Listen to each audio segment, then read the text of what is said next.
Buon sabato, buongiorno, ben ritrovati a tutti voi. Prima edizione di Antenna 3 Nord-Est. Come sempre partiamo puntuali alle 12, saremo insieme fino alle 14:30. Partiamo con le notizie di cronaca, andremo un po' a scandagliare i temi più importanti, più salienti di questa giornata, per poi planare con notizie di cultura e spettacolo verso la fine di questa prima edizione. Allora, in apertura abbiamo scelto oggi di occuparci di un tema delicatissimo, quello della sicurezza stradale. Pensate che Veneto, Lombardia ed Emilia-Romagna sono maglia nera tra le regioni per abuso di alcol tra i ragazzi giovanissimi, soprattutto dopo la pandemia. Pare che questi dati si siano notevolmente alzati. E poi abbiamo dei numeri impressionanti legati agli incidenti stradali. Morti sulle strade sono almeno 60 soltanto nella provincia di Treviso. Ricorderete la manifestazione della scorsa settimana proprio nel tratto maledetto lungo la A4 per sensibilizzare gli automobilisti ma anche le istituzioni per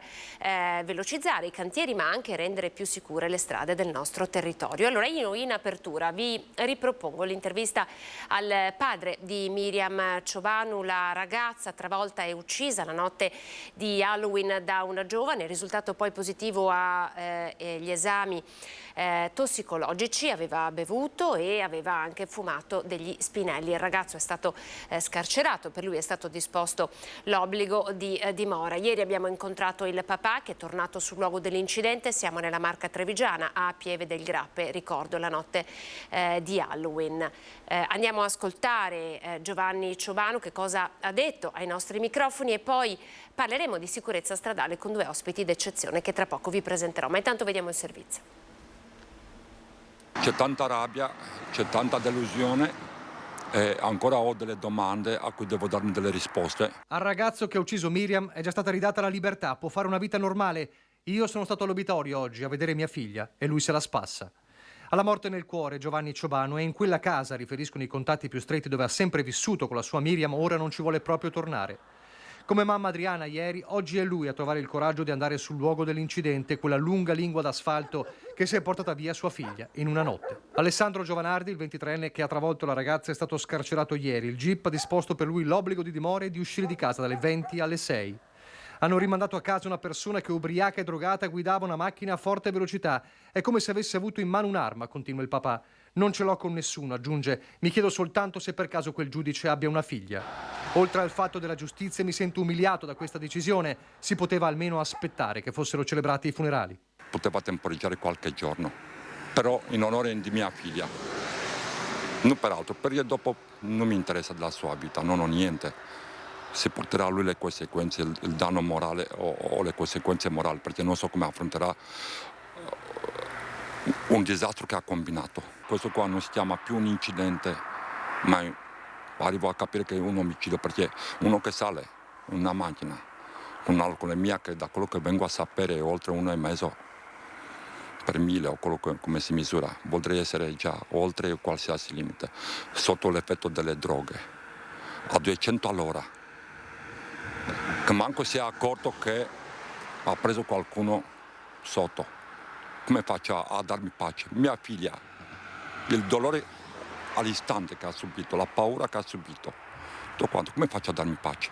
Nell'epigrafe che annuncia i funerali per lunedì alle ore 15, accanto ai nomi della famiglia, c'è anche quello di Enrico, lo storico fidanzato di Miriam, l'unica persona in questo momento in grado di stare accanto a papà Giovanni.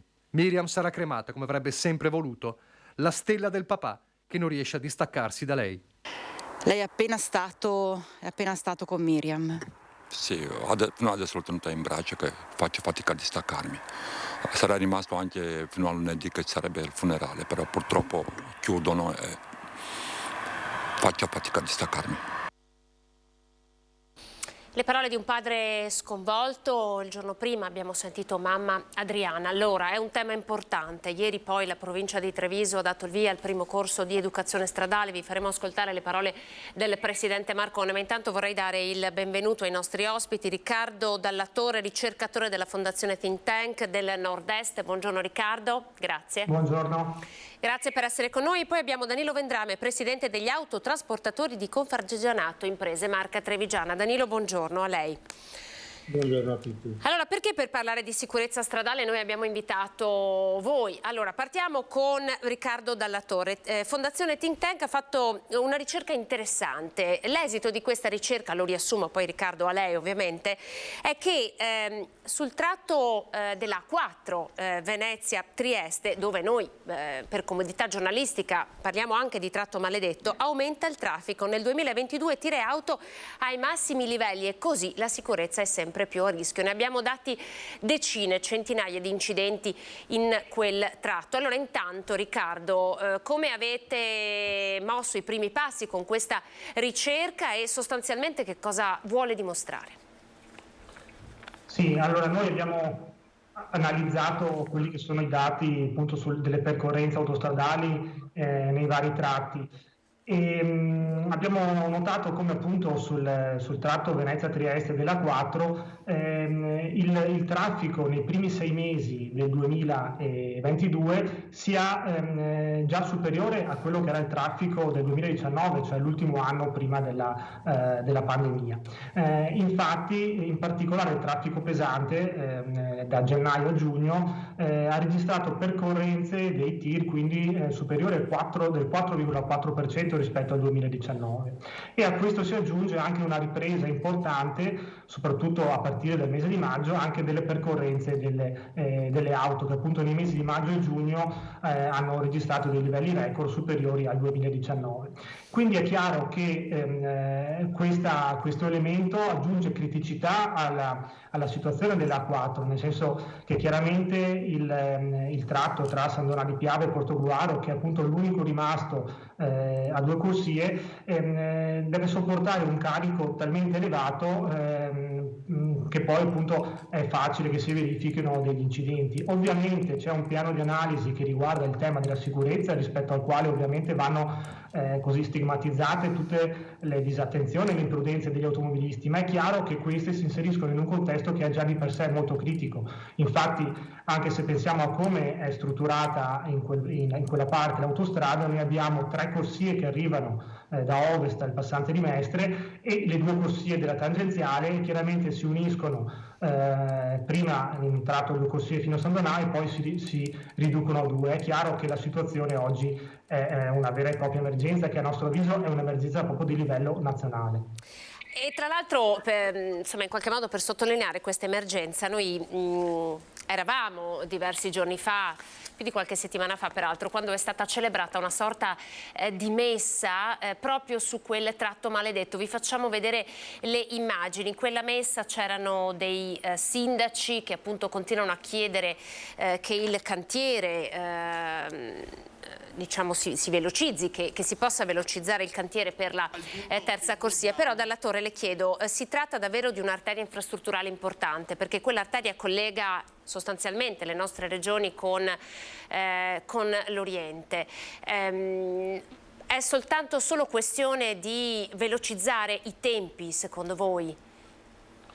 Ma è chiaro che appunto ci sono 2 piani di analisi, uno che riguarda la sicurezza e quindi i comportamenti degli automobilisti che devono essere molto attenti, in particolare in quel tratto, ma è evidente che si tratta di un'autostrada che oggi non è in grado di gestire il traffico che c'è attualmente, anche perché non dobbiamo dimenticare che si tratta di un'autostrada che collega appunto tutto il cuore produttivo del nord Italia, quindi dal Piemonte al Friuli Venezia Giulia, ma soprattutto è un'autostrada che collega l'ovest con l'est dell'Europa. È proprio il tratto del corridoio 5 che mette in comunicazione appunto gran parte delle regioni europee, ed in effetti se noi osserviamo il traffico che oggi attraversa quell'arteria, vediamo che è in gran parte costituito da TIR che provengono da tutte le regioni europee, in particolare quelle del centro e dell'est Europa.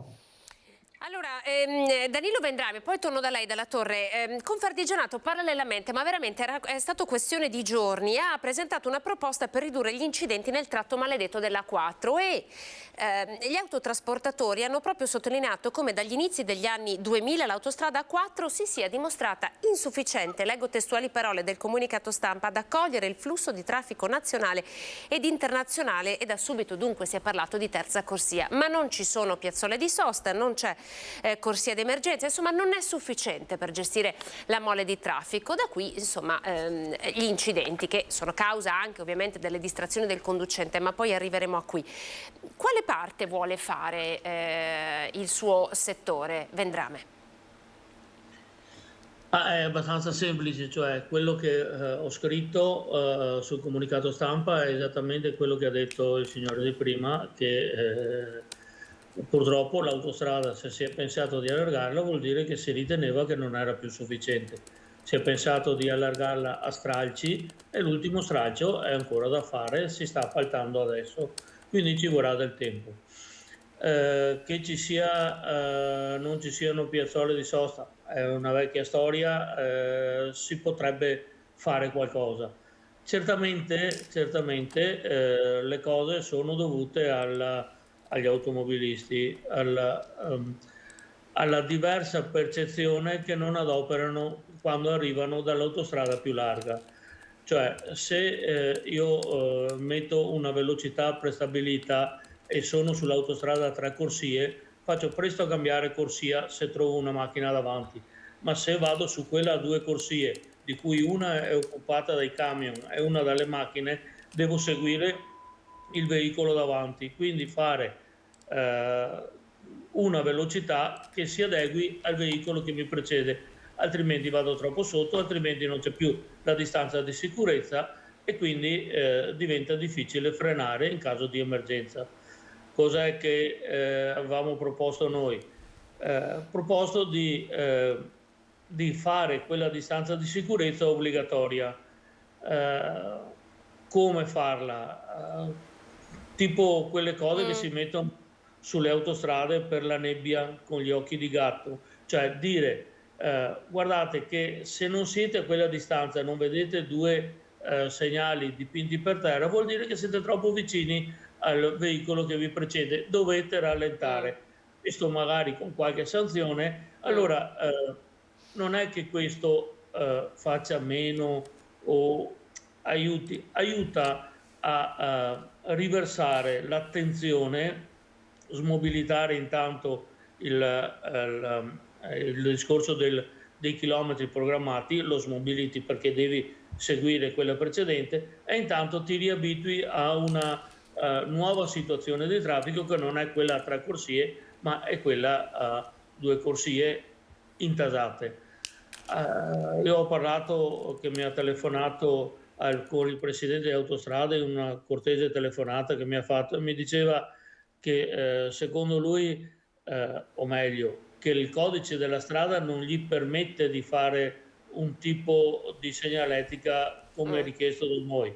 Vabbè, a questo punto, se il codice della strada non glielo permette, scriveremo al ministro dei trasporti che se si può fare qualcosa in deroga a quanto previsto dal codice della strada. Senta Vendrame, a mio avviso ci sono 2 temi interessanti, no, all'interno di questa discussione. Il primo è quello che in 20 anni il traffico veicolare comunque è triplicato.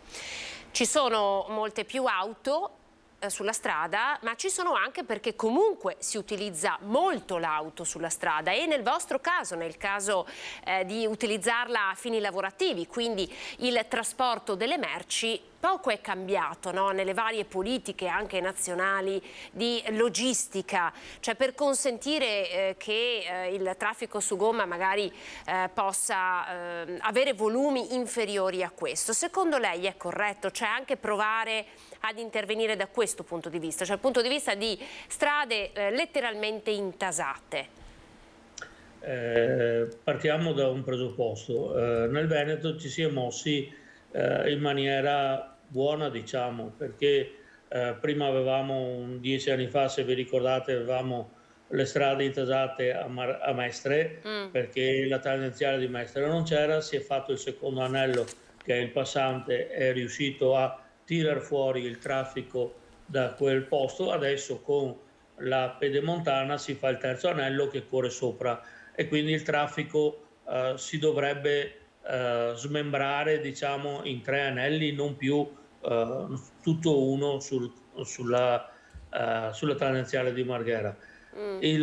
L'autostrada a 3 corsie dovrebbe aiutare almeno fino a Portogruaro, dopodiché si può prendere la 28 e passare dalla parte sopra, quindi il discorso che è stato fatto bene. Il problema è come arrivare alla conclusione dei lavori sulla 4, ci vorranno ancora anni purtroppo, e ora in quel periodo fare qualcosa ci sembrava doveroso. E per quanto riguarda ad esempio la Pedemontana, l'ho percorsa in questi giorni, ma anche parlando con vari colleghi, la Pedemontana pare essere un'arteria deserta, nonostante si sia investito molto e doveva essere un'altra arteria commerciale molto importante. Così non è. Sì, allora la Pedemontana ha un altro problema. Quando ho fatto la Pedemontana si era pensato di far correre il traffico in maniera diciamo molto più a nord, in modo da non passare per il nodo di Venezia, in qualche maniera bypassarlo. Dopodiché quando si è dovuto realizzare, si è voluta fare l'autostrada, che non è un'autostrada ma è una superstrada a pagamento, unica in Italia oltretutto, ma si è voluta fare con tanti caselli in modo da aiutare a tirar fuori il traffico dai comuni che si affacciano su quella nuova arteria, e alla fine tra i caselli molto frequenti, tra il discorso di viaggiare in trincea per il minore impatto ambientale, il costo è andato su. Oggi se si deve pagare quel costo là con i pedaggi, risultano molto penalizzanti. Allora ovvio che se uno pensa che ha 10 minuti di differenza per andare sulla strada normale e magari spende, come nel caso di un autotreno, 18 euro per andare fino a Vicenza, ci pensa 2 volte. Per 10 minuti 18 euro ci pensa. Quindi non è una strada competitiva per voi? È una strada competitiva, bisogna che torniamo alle origini, cioè se quella strada vuole essere di vicinato, una strada di vicinato, bisogna che qualcuno aiuti a pagare, vuoi che sia la regione, vuoi che sia lo Stato, vuoi che siano i singoli comuni, perché hanno voluto tutte le uscite per tirar fuori il traffico dei loro comuni, ma se costa troppo i residenti non vanno dentro. Allora se riusciamo a fare degli sconti, come è stato fatto anche sul passante, riusciamo ad avere degli sconti per i vicinanti, per i veneti, per i trevigiani, non lo so, si potrà pensare in qualche maniera. Ovvio che si potrà avere un traffico molto più che raddoppiato. Ovvio, se di mezzi l'equazione non è fissa, ma se di mezzi i pedaggi, io sono sicuro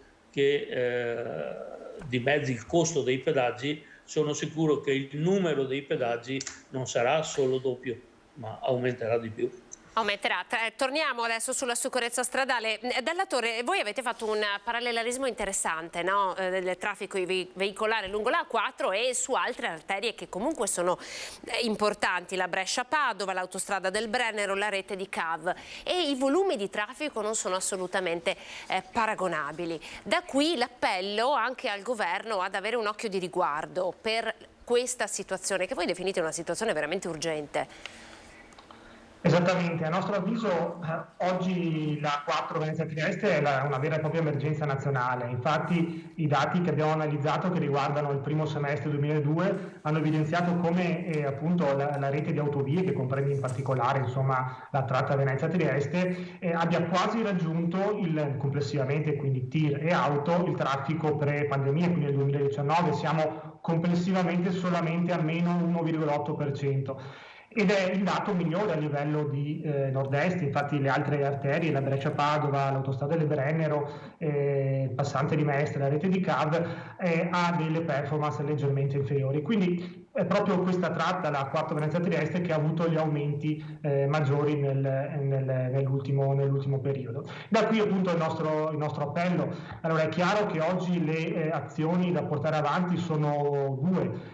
Una riguarda cercare di accelerare, di velocizzare il passaggio di consegne della concessione d'autovia alla nuova NIUC, Autostrade Alto Adriatico, che dovrebbe avvenire nei primissimi mesi del 2023, ma insomma l'appello che noi abbiamo fatto al governo e in particolare a tutti i parlamentari veneti del Friuli Venezia Giulia è quello di monitorare costantemente questo passaggio di consegne per accelerare il più possibile, guadagnare anche solo pochi giorni, ma tutto quanto potrebbe aiutare a velocizzare poi la fase successiva. E la fase successiva appunto è proprio quella della realizzazione della terza corsia nella tratta San Donà di Piave Portogruaro. Ora, anche a causa del Covid, quindi dello stop dei lavori, si è perso qualche mese prezioso e quindi siamo insomma leggermente in ritardo da questo punto di vista. Oggi è importante che questo cantiere rimanga aperto il meno possibile, per questo noi chiediamo che venga utilizzato il modello Ponte Morandi con quindi dei cantieri 24 ore su 24. È chiaro che questo necessariamente comporta un maggiore costo e da qui l'invito insomma al governo di intervenire, quindi finanziando la realizzazione della terza corsia per accelerare il tutto, quindi perché ovviamente saranno anni difficili per quel tratto autostradale, ma dovranno essere ridotti al minor tempo possibile. Ma infatti voglio dire, alla vostra richiesta che è come dire supportata da dati, no? Perché voi come fondazione portate i dati, siete dei ricercatori e ritengo che sia anche importante, no? Al di là delle dichiarazioni che può fare un'amministrazione piuttosto che le varie associazioni che si impegnano quotidianamente per la sicurezza stradale, con i dati alla mano non ci sono scuse. Tra l'altro Ministro per le infrastrutture oggi è Matteo Salvini, che conosce molto bene i problemi dei territori del nord, no? Perché qui è in gioco anche voglio dire la competitività delle imprese, no? Quanto importante è la logistica in un'ottica di competitività delle imprese, non solo di facilità di spostamento per le persone, ma proprio di competitività di un territorio. No, questo è un tema fondamentale, infatti insomma, il Veneto e anche il Friuli Venezia Giulia in generale, insomma le regioni del nord Italia sono le regioni con una grande apertura internazionale, sono soprattutto insomma, Veneto, Emilia Romagna e Lombardia quelle che hanno le migliori performance dal punto di vista dell'export e appunto l'autostrada e l'infrastruttura in generale servono appunto anche a poter spostare le merci da una parte all'altra. È chiaro che in una situazione in cui questi spostamenti sono molto difficoltosi, questo potrebbe creare dei problemi alle imprese, senza dimenticare i costi che oggi sosteniamo tutti noi, tutte le imprese, tutti i cittadini che percorrono quell'arteria, perché molte aziende, molti camionisti nemmeno entrano più in autostrada e quindi utilizzano già oggi la viabilità secondaria, quindi con ovviamente dei problemi in termini di rallentamento anche di quelli che sono poi i tempi di consegna, e non è accettabile, diciamo, per delle regioni del nord-est che sono insomma tra le più regioni con una forte apertura internazionale, doversi confrontare con un assetto autostradale insufficiente a garantire appunto gli spostamenti delle merci e delle persone. Vendrame, tra poco sono da lei. Io adesso vado in pubblicità, poi qui con noi avremo Roberto Fama, che è delegato provinciale alla sicurezza stradale, quindi continueremo ovviamente su questo tema. Datemi 5 minuti, pubblicità, e poi di nuovo insieme a parlare di sicurezza stradale.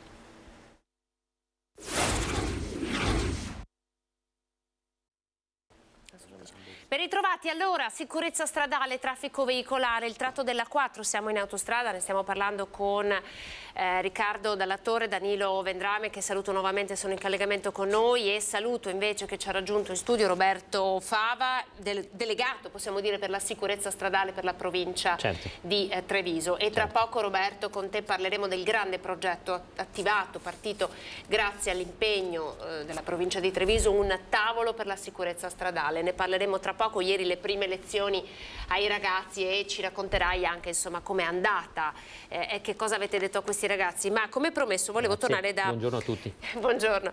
Volevo tornare da Danilo Vendrame, che è presidente degli autotrasportatori di Confartigianato Imprese Marca Trevigiana, perché Danilo, lei è un professionista e rappresenta oltre 700 autotrasportatori sul territorio. Quali sono le emergenze più grandi, cioè come fare a far diventare una strada sicura, e poi anche le regole bastano? Quanto incide la distrazione, soprattutto su voi che insomma siete ore e ore e ore delle vostre giornate sulla strada? Innanzitutto diciamo a completamento del discorso di prima che la maggior parte delle merci, cioè il 70% delle merci, si muove su un raggio di 50 km. Quindi è tutto traffico molto locale. Se non abbiamo le infrastrutture adeguate, ovvio che questa parte del Veneto o il Veneto intero perde competitività. Quindi avere delle infrastrutture adeguate va bene. Strade sicure. Una strada sì, è sempre sicura, però dipende da come si usa. Tutto va bene, ma dipende. Il problema, visto che c'è il rappresentante della sicurezza stradale, è che molte volte viene disgiunto la formazione da quello che è dopo la pratica. Cioè si fa formazione nelle scuole, si dice cosa si dovrebbe fare una volta presa la patente, una volta fatte quelle cose, ma dopo, quando si prende la patente, per 40 anni, 50 anni, nessuno ti dice più niente. Ecco che allora avere un paio di serate quando ti rinnovi la patente, anche se questa proposta l'ho fatta a qualcuno e tutti quanti mi hanno detto tagli su, per carità, che non mi tocca andare a scuola un'altra volta, però avere un paio di serate in cui si mostrano dei video di come si può annebbiare la vista quando hai bevuto o sei fuori dello 0,5, in caso di nebbia cosa puoi trovare di là del banco di nebbia, come può essere una distanza vera, una distanza di sicurezza. Non ci vuole mica tanto, però ti ricorda come fare un'immissione quando entri in una strada. Non è che si possa entrare in una strada e, siccome hai la corsia di accelerazione, passare subito sulla prima corsia. No, bisogna che stai attento anche a quelle macchine. Ultimamente queste cose non esistono più,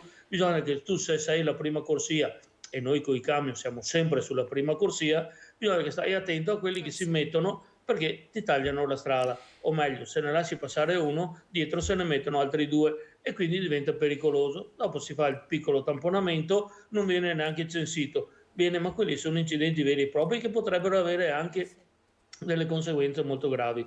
Oggi ricordare agli automobilisti come si deve correre per strada ogni tanto farebbe bene a tutti quanti. Adesso lascio rispondere a Roberto Danilo, però le faccio un'altra domanda. Se le pene fossero più severe, allora il ragazzo che ha guidato l'auto che ha travolto e ucciso Miriam Ciobanu, era sotto l'effetto di alcol e droga, correva in una strada con limite 70-130. È stato scarcerato ieri. Noi abbiamo raccolto insomma la rabbia del papà. È un ragazzo incensurato, per carità, ha diritto di continuare a vivere, di lavorare, però ieri insomma la comunità era piuttosto scossa da questa scarcerazione, obbligo di dimora certo, ma insomma era piuttosto scossa. Potrebbe essere utile, essere un deterrente importante avere pene più severe, oppure no, secondo lei? No, le pene sono già severe, bisogna solo che la gente prenda coscienza di come si corre per strada e di cosa si può rovinare. Quel ragazzo aveva fatto uso di droga, aveva bevuto, quello si sentiva un leone, 130 o 150 per lui era lo stesso, non cambiava niente, neanche la pena che nessuno gli ricorda quant'è, perché il discorso di prima, guarda che se ti metti in maniera sbagliata e fai questa cosa, rischi questa multa, ma non si ricorda mai sta roba. Perché avevamo detto prima, mi scusi, tornando al discorso prima, agli occhi di gatto, eccetera, per fare una distanza? Perché ci sono i cartelli, mantenere la distanza di sicurezza, ma qual è la distanza di sicurezza? E la mia percezione di quei metri, 70-80 metri, È la percezione di tutti o è la percezione mia, l'altro ne ha 30 e uno ne ha 120?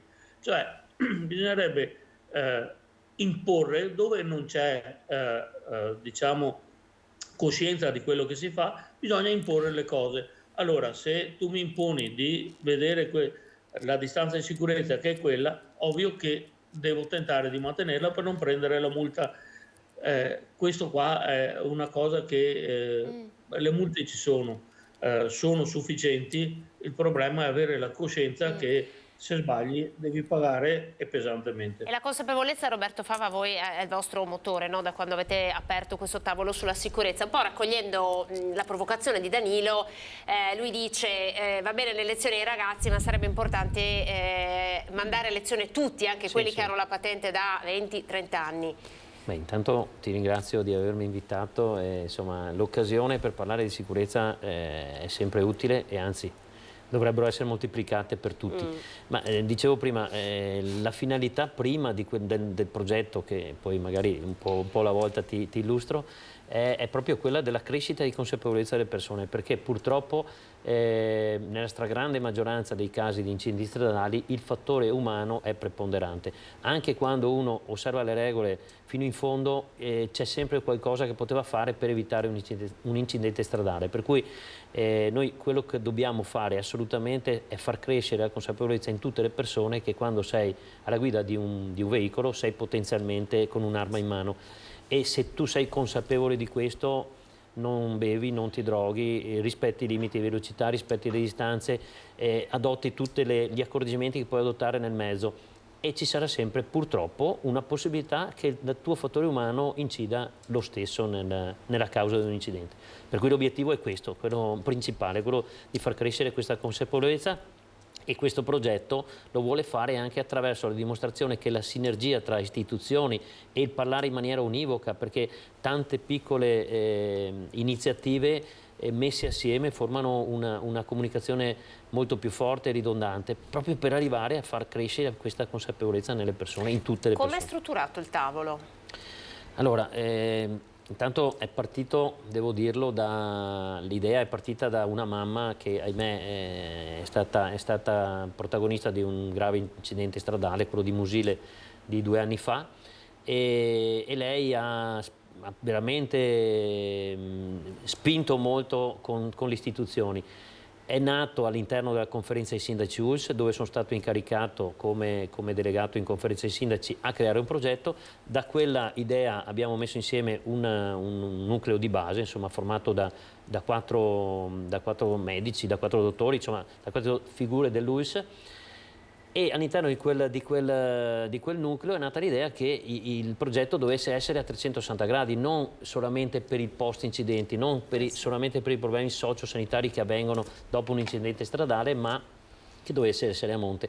Per cui divenivo anche... Perché c'è anche un dopo, no? Noi continuiamo a parlare di morti sulle strade, certo, ma poi in realtà ci sono anche persone mutilate, certo, persone che devono convivere con delle sofferenze enormi, no? Perché certo, non puoi più tornare indietro. No, però noi dobbiamo pensare a evitare che arrivino quelle situazioni che purtroppo ci sono, e quindi in quella fase appunto diventavo anche consigliere provinciale, e quindi il Presidente pensò bene di darmi una delega particolare sulla sicurezza stradale. Quindi attualmente io ho cercato di condurre il progetto sia dal lato ULSS come conferenza sindaci, sia dal lato provincia.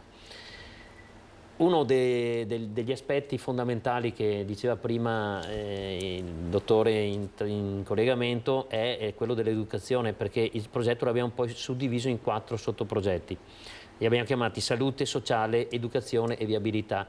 Quello dell'educazione in particolare è secondo me il progetto fondamentale, perché parte dall'insegnamento dell'educazione stradale dalla scuola materna fino all'università della terza età. Quello che diceva prima è verissimo, cioè ci sono persone che prendono la patente e dopo 50 anni che non hanno la patente le regole, il codice della strada è molto cambiato.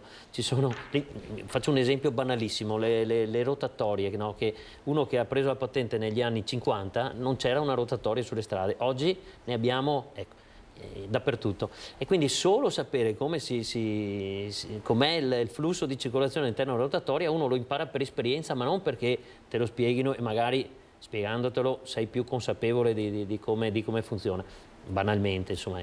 Per cui l'educazione a tutti i livelli, dalla nascita di una persona fino al pensionamento anche stradale, è fondamentale. Questo è una delle... Roberto, semplifico, voi all'interno della parola educazione, cioè voi avete visto l'educazione stradale anche con l'importanza di utilizzare delle terapie shock. La terapia shock è far vedere... Certo.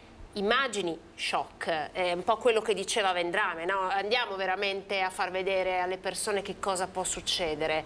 Funziona? Che cosa le hanno detto ieri i ragazzi che avete incontrato? Beh, allora, intanto diciamo che la provincia è da tanti anni, la provincia è dagli anni 90 che ha iniziato un'attività di educazione stradale fortissima. In quegli anni ci ricordiamo tutti che i giornali erano pieni dei titoli delle stragi di sabato sera. In provincia di Treviso avevamo toccato il picco di 200 decessi all'anno, tutti o quasi tutti nei fine settimana, no? Quando si usciva da discoteche, per cui c'è stata una campagna micidiale. La legge del Rio, tanto per restare sul tema province, ha causato danni anche su questo, perché la mancanza di risorse e il ritiro di delega alle province, che erano quell'ente più vicino anche a queste problematiche, ha creato un venir meno di questa comunicazione. E l'abbiamo ripresa da qualche anno, perché il Presidente ha voluto assolutamente su questo ritornare ad essere incisivo. L'abbiamo ripresa andando a fare lezioni sulle scuole superiori. La lezione che abbiamo svolto l'altro giorno in auditorio in provincia ha messo insieme 10 classi del Planck, proprio per allargare il più possibile questa platea, perché abbiamo già 15 istituti superiori che hanno richiesto il nostro intervento, e quella lezione è una lezione nella quale si mostrano incidenti, si mostrano gli effetti anche meccanici di un incidente stradale, le forze che si instaurano. Se tu vai a 50 o vai a 70 non è la stessa cosa, perché la forza cinetica che si sprigiona ti fa sbalzare magari di 10 metri anziché di 1 metro con il quale ti potresti essere salvato.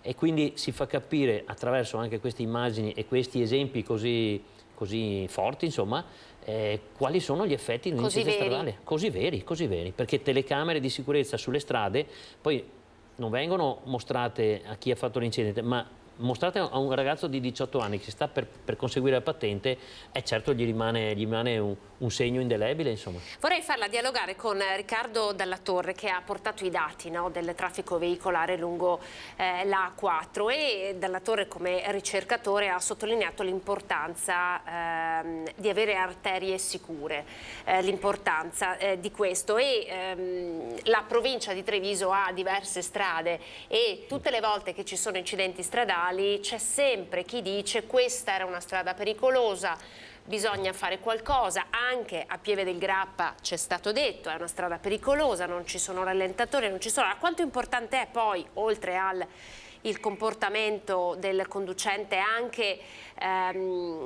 che venga data importanza e ci sia attenzione all'arteria, alla strada vera e propria? Le strade provinciali sono 1200 chilometri sul nostro territorio provinciale, quindi sono tantissime, ed sono tante volte strade extraurbane a percorrenza anche veloce, sulle quali per esempio le regole del codice strada non ci permettono di instaurare dei dissuasori di velocità, se non in centri abitati. Tornando al progetto, questa è una delle cose che ci siamo posti come quesito, no? Perché questo progetto, scusa, vado un attimo indietro, è partito a gennaio di quest'anno e ha visto coinvolte veramente tutte le istituzioni. Avevamo al tavolo 20 istituzioni, dalle assicurazioni all'ACI, tutte le forze di polizia, insomma ha coinvolto veramente tutti, e quindi diciamo, le cose emerse sono emerse da tanti punti di vista. E uno dei sottogruppi che abbiamo creato è quello della viabilità, che ha molteplici funzioni. Una è quella di coordinare le forze di sicurezza e di polizia su tutto il territorio, quindi avere un'azione univoca, come quella che è stata nel weekend qui del Ponte dei Morti. Ma all'interno di quel gruppo c'è anche la discussione sul miglioramento degli aspetti viari pratici, cioè i passaggi pedonali. Magari non tutti sanno che il 18% degli incidenti stradali avvengono con pedoni, Quindi è fondamentale avere passaggi pedonali, soprattutto su strade statali, provinciali e regionali, che magari sono ad alta velocità, tra virgolette, con i limiti 70-90, che siano adeguatamente visibili, che siano, e quindi uno degli aspetti che porteremo e stiamo portando a tutti i comandi di polizia locale è questo, per esempio, ma non solo, insomma, le curve che vanno segnalate in maniera particolare, i centri abitati dove ci sono insomma, forti concentrazioni di negozi commerciali che vengono posti a 30 all'ora, cioè una serie di interventi e di cose pratiche, no, sulla viabilità che tutti insieme dobbiamo fare, ma dobbiamo anche applicarle in maniera univoca, no? Perché poi uno dice vado al comune D e mi mettono 30 all'ora in centro abitato, dall'altra parte non c'è. Quindi cercare anche di far passare il messaggio che si ragiona tutti nella stessa maniera, è sempre il tema di prima, la comunicazione e l'univocità tra le istituzioni formano un messaggio e creano un messaggio più forte. Riccardo Dalla Torre vuole fare una domanda, visto che qui abbiamo il delegato provinciale. Voi avete fatto una ricerca incentrata sull'autostrada, quindi siamo in A4. Intanto avete in programma altre ricerche a questo tema, e se vuole, visto che abbiamo qui con noi l'ospite, fare una domanda. Ma diciamo che sul tema A4, più che ulteriori ricerche, vorremmo organizzare un evento sul territorio, invitando anche il nuovo ministro alle infrastrutture Matteo Salvini, per chiedere appunto, fargli presente le problematiche e capire in quale modo si possano accelerare insomma, la soluzione. Ecco, e soluzione, qui appunto mi ricollego a quanto è stato detto poc'anzi, è una soluzione che può aiutare anche a cascata poi tutto quello che è la viabilità locale, perché chiaramente le ripetute chiusure dell'autostrada poi si ripercuotono su quella che è la viabilità ordinaria, con tutta una serie di problematiche che vanno dall'aumento dell'incidentalità, l'attraversamento dei centri urbani e chiaramente quindi poi anche al blocco appunto, degli spostamenti sia di tir che delle auto. Ecco, per cui è chiaro che da questo punto di vista mi ha fatto piacere ascoltare gli interventi precedenti, perché è chiaro che quello che è emerso è che oggi è necessaria un'azione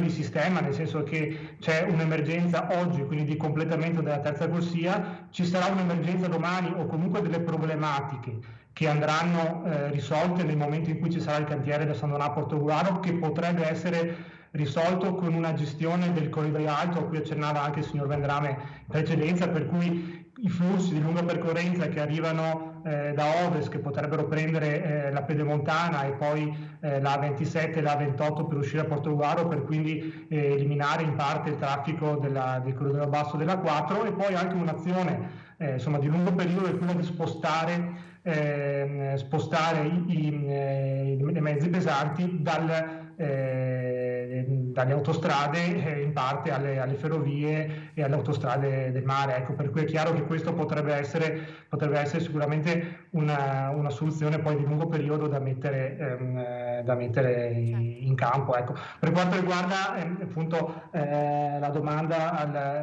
a Roberto Fava, ecco, più che una domanda, diciamo, è una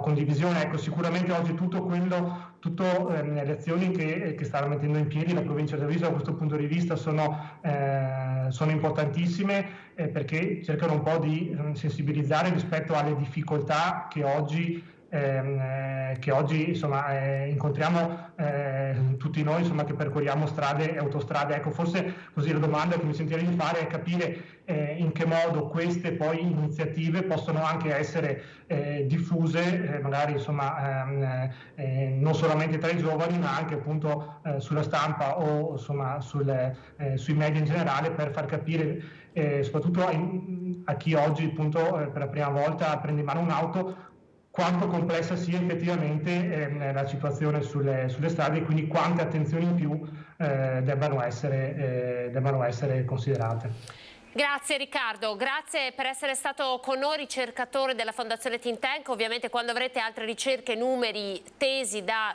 porci, noi siamo qui, siamo a disposizione, e poi raccogliamo e diffondiamo l'invito a venire qui sulle nostre strade al neoeletto Ministro alle Infrastrutture Matteo Salvini. Grazie a voi per l'invito. Grazie, arrivederci. Allora, per continuare a parlare di strade ci colleghiamo subito con la nostra Ilaria Marchiori. perché, come dicevi tu Roberto, ci sono nuove rotonde in arrivo. Andiamo a vedere di che cosa si tratta. Ilaria, buongiorno.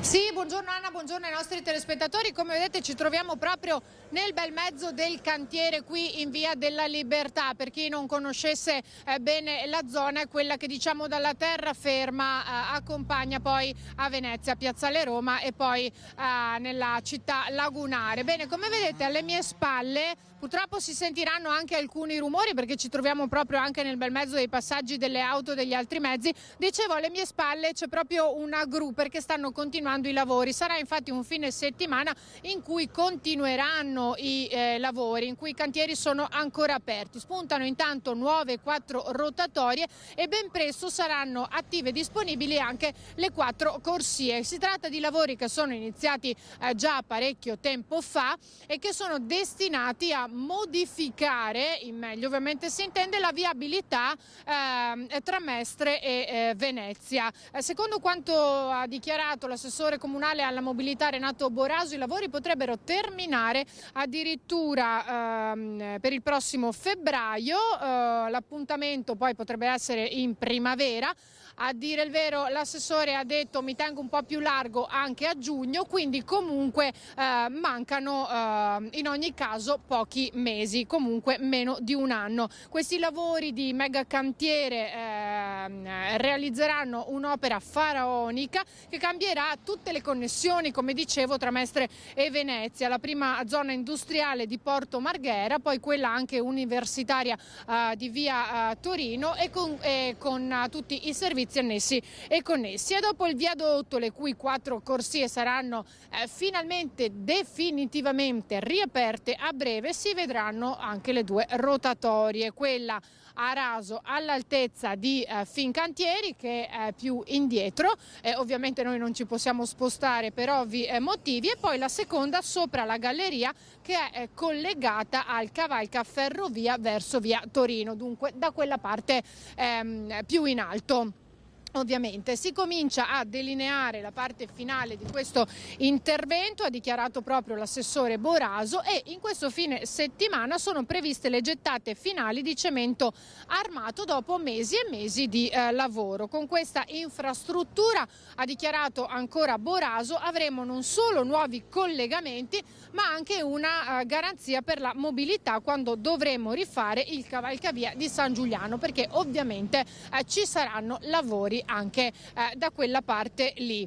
Di certo ora che viadotto e rampe salite a discesa sono state realizzate ci si rende conto della grandezza di questo progetto che, ricordiamo, è costato 17 milioni di euro. Insomma, i lavori procedono speditamente, anche i fine settimana sono fine settimana di lavoro intenso. Fortunatamente queste giornate aiutano anche la buona riuscita a livello meteorologico, per cui insomma in pochi mesi si dovrebbe arrivare a vedere come è stato appunto dichiarato, un nuovo volto per quanto riguarda la viabilità e le connessioni tra Mestre e Venezia. Grazie. Se non ci sono altre particolari domande, dunque io restituisco la linea allo studio. Grazie Ilaria, grazie, perché noi adesso le cose che tu ci hai raccontato le commentiamo con i nostri ospiti, visto che abbiamo il presidente degli autotrasportatori di Confartigianato con noi. Grazie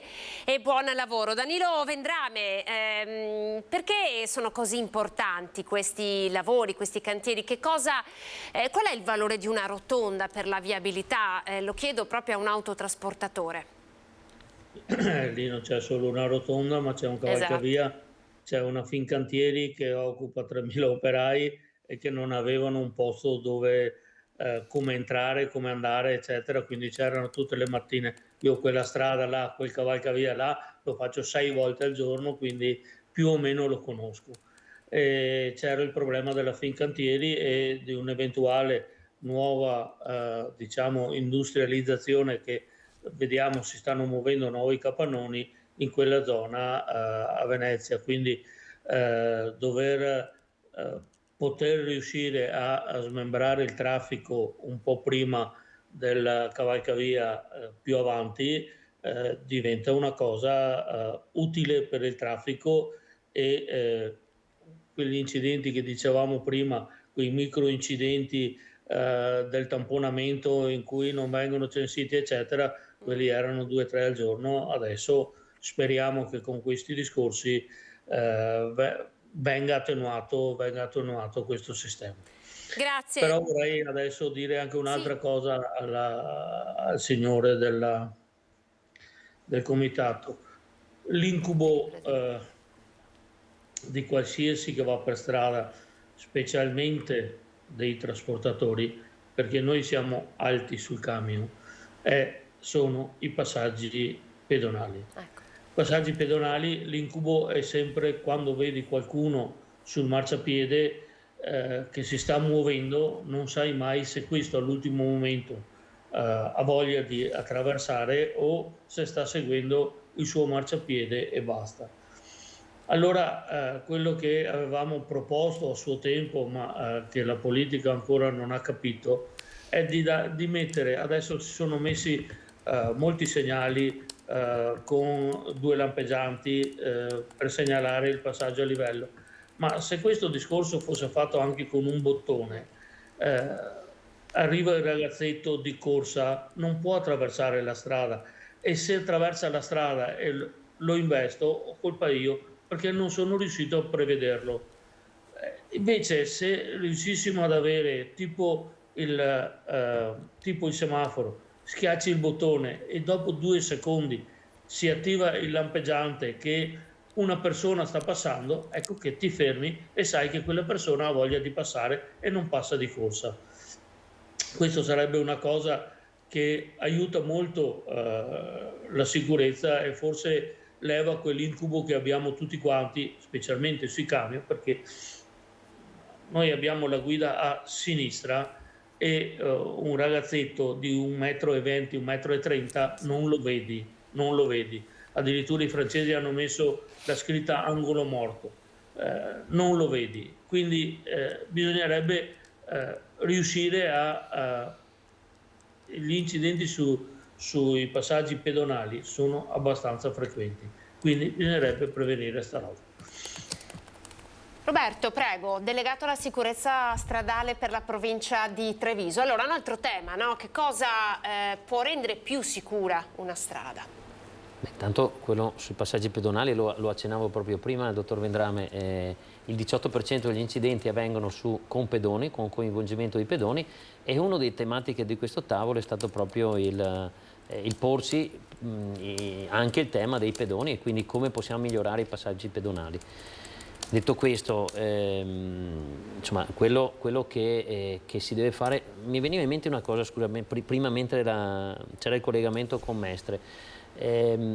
Una delle problematiche, insomma, che le province hanno purtroppo risentito è quello degli investimenti sulle infrastrutture, e in provincia di Treviso per fortuna abbiamo avuto un'idea, tra virgolette, insomma, lungimirante, investendo alcuni milioni di euro già.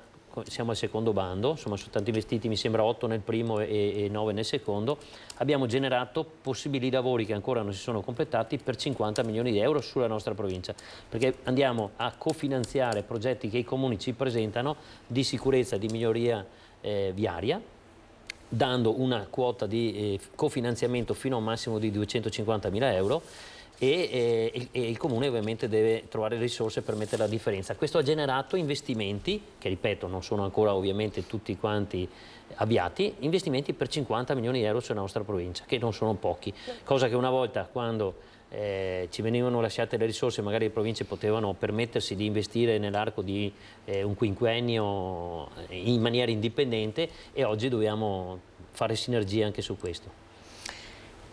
Allora, intanto ringrazio e congedo Danilo Vendrame, utilizzeremo anche nel corso del nostro telegiornale della sera alcuni suoi interventi perché sono assolutamente significativi e ci riaggiorneremo, insomma, anche un po' per fare il punto. Quindi grazie Presidente degli autotrasportatori di Confartigianato Imprese Marche Trevigiana per essere stato con noi questa mattina. Grazie a voi. Arrivederci a Danilo Vendrame. Roberto, allora, gli investimenti, le strade, che cosa si può fare sulle strade, in qualche modo lo stiamo raccontando, tavolo per la sicurezza stradale, il messaggio ai giovani, si può fare qualcosa anche per gli adulti? Beh sì, dicevamo prima, l'aspetto formativo è un aspetto che parte dall'inizio della vita di una persona quando comincia ad apprendere e arriva fino alla fine. Quindi ci siamo posti questo problema proprio di andare a fare lezioni anche presso per esempio le università della terza età o le associazioni anziani. Parlando di quel progetto lì, abbiamo realizzato dei format che sono dei format che hanno un filo conduttore comune, no? Partendo da scuole elementari, scuole medie, scuole superiori e università terza età, cioè anziani, e hanno un filo conduttore, ovviamente con immagini e con modalità più o meno importanti, più o meno forti, come dicevo prima, quando si parla a un diciottenne che deve farsi le patente, lo si deve anche scioccare. Quando si parla a un bambino che inizia alle elementari, lo si deve fare in maniera anche più divertente, ovviamente, non è che si può, e neanche parlare dei codici a strada, perché il bambino ovviamente, ma i comportamenti sulla strada si imparano a quella tenera età e si portano fino al... La maggior parte degli incidenti ha come causa l'utilizzo del cellulare in auto, questa cosa ormai è stata sdoganata, anche qui. Dalla sua esperienza, no, anche nella costruzione di questi tavoli, come fare a mandare questo messaggio? Ma è far crescere la consapevolezza. C'è chi vorrebbe che ci fossero dei sistemi di sicurezza nelle auto che impedissero anche l'attivazione di un telefono cellulare quando sei alla guida. E questo può essere anche diciamo, un metodo coercitivo, se vogliamo, no? Però comunque quello che dobbiamo puntare è sempre far crescere la consapevolezza. Se io salgo in macchina non devo guardare i messaggi, posso telefonare se ho il viva voce e non devo neanche usare le mani, perché se io attivo un numero di telefono manualmente, comunque non sono, a parte che sono passibile di contravvenzione ovviamente, ma non sto facendo corretto.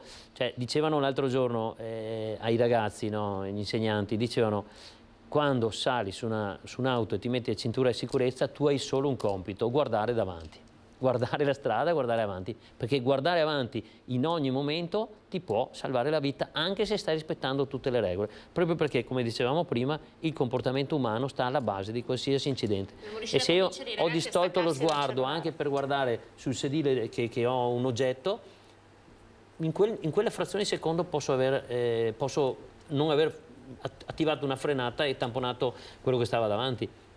Poi ve lo dice uno che comunque c'è sulla strada tutti i giorni e purtroppo ha avuto anche delle esperienze non simpatiche, e quindi questo è quello la base di questo progetto è proprio questo qui: cercare di rendere consapevoli tutti che il nostro comportamento può salvarci la vita e salvare quella degli altri, non certamente dando la colpa a una curva, a un passaggio pedonale, che certamente vanno fatti, vanno sistemati, bisogna perseguire su quella strada, ma prima di tutto è quello che sono io, che il mio comportamento in quel momento lì. Ho delle responsabilità, sempre, sostanzialmente, nei miei confronti e nei confronti anche degli altri. Grazie Roberto Fava per essere stato con noi. Adesso faremo vedere un paio di servizi proprio legati alla giornata di ieri. Buon lavoro. E continueremo a parlarne, nemmeno noi ci stancheremo mai di parlare di sicurezza stradale. Buona giornata. Grazie Roberto. Vi facciamo vedere il servizio della sicurezza stradale del nostro Barry Meso, che ha intervistato ovviamente i ragazzi ieri alla provincia di Treviso. Non hai la patente? No. Però ritengo che sia necessario insegnare anche a chi non ha una patente comunque tutte quelle norme, tutte quelle buone pratiche che sono utili alla sicurezza stradale. Sì, ho la patente da 1 anno e ho trovato la lezione molto interessante anche per capire gli errori che ho commesso fino ad oggi per strada e per poterli non commettere più un domani. Fra poco prenderò la patente, quindi dà una mano per capire quali atteggiamenti si possono e non si possono fare. Fa un po' strano effettivamente, perché non è che ci pensi tutti i giorni a queste cose e vedere i video soprattutto ti colpisce molto. Mi ha fatto un effetto un po' destabilizzante. Qual è stato il video che più ti ha colpito? L'ultimo, quello sui messaggi, perché soprattutto nell'era adesso tutti col telefonino non ci fai neanche più caso, invece è proprio da pensarci. Forse quello della ragazza di Oderzo, perché era amica di miei amici e è una cosa che mi ha colpito da vicino. Secondo me quanto poco ci vuole per causare un incidente così mortale. Ad esempio un un messaggio oppure semplicemente bere anche un po'. Soprattutto gli incidenti, mi hanno colpito vedere le persone, soprattutto quelle scaraventate in aria dal colpo. E gli incidenti in moto, anche se non ho mai guidato la moto.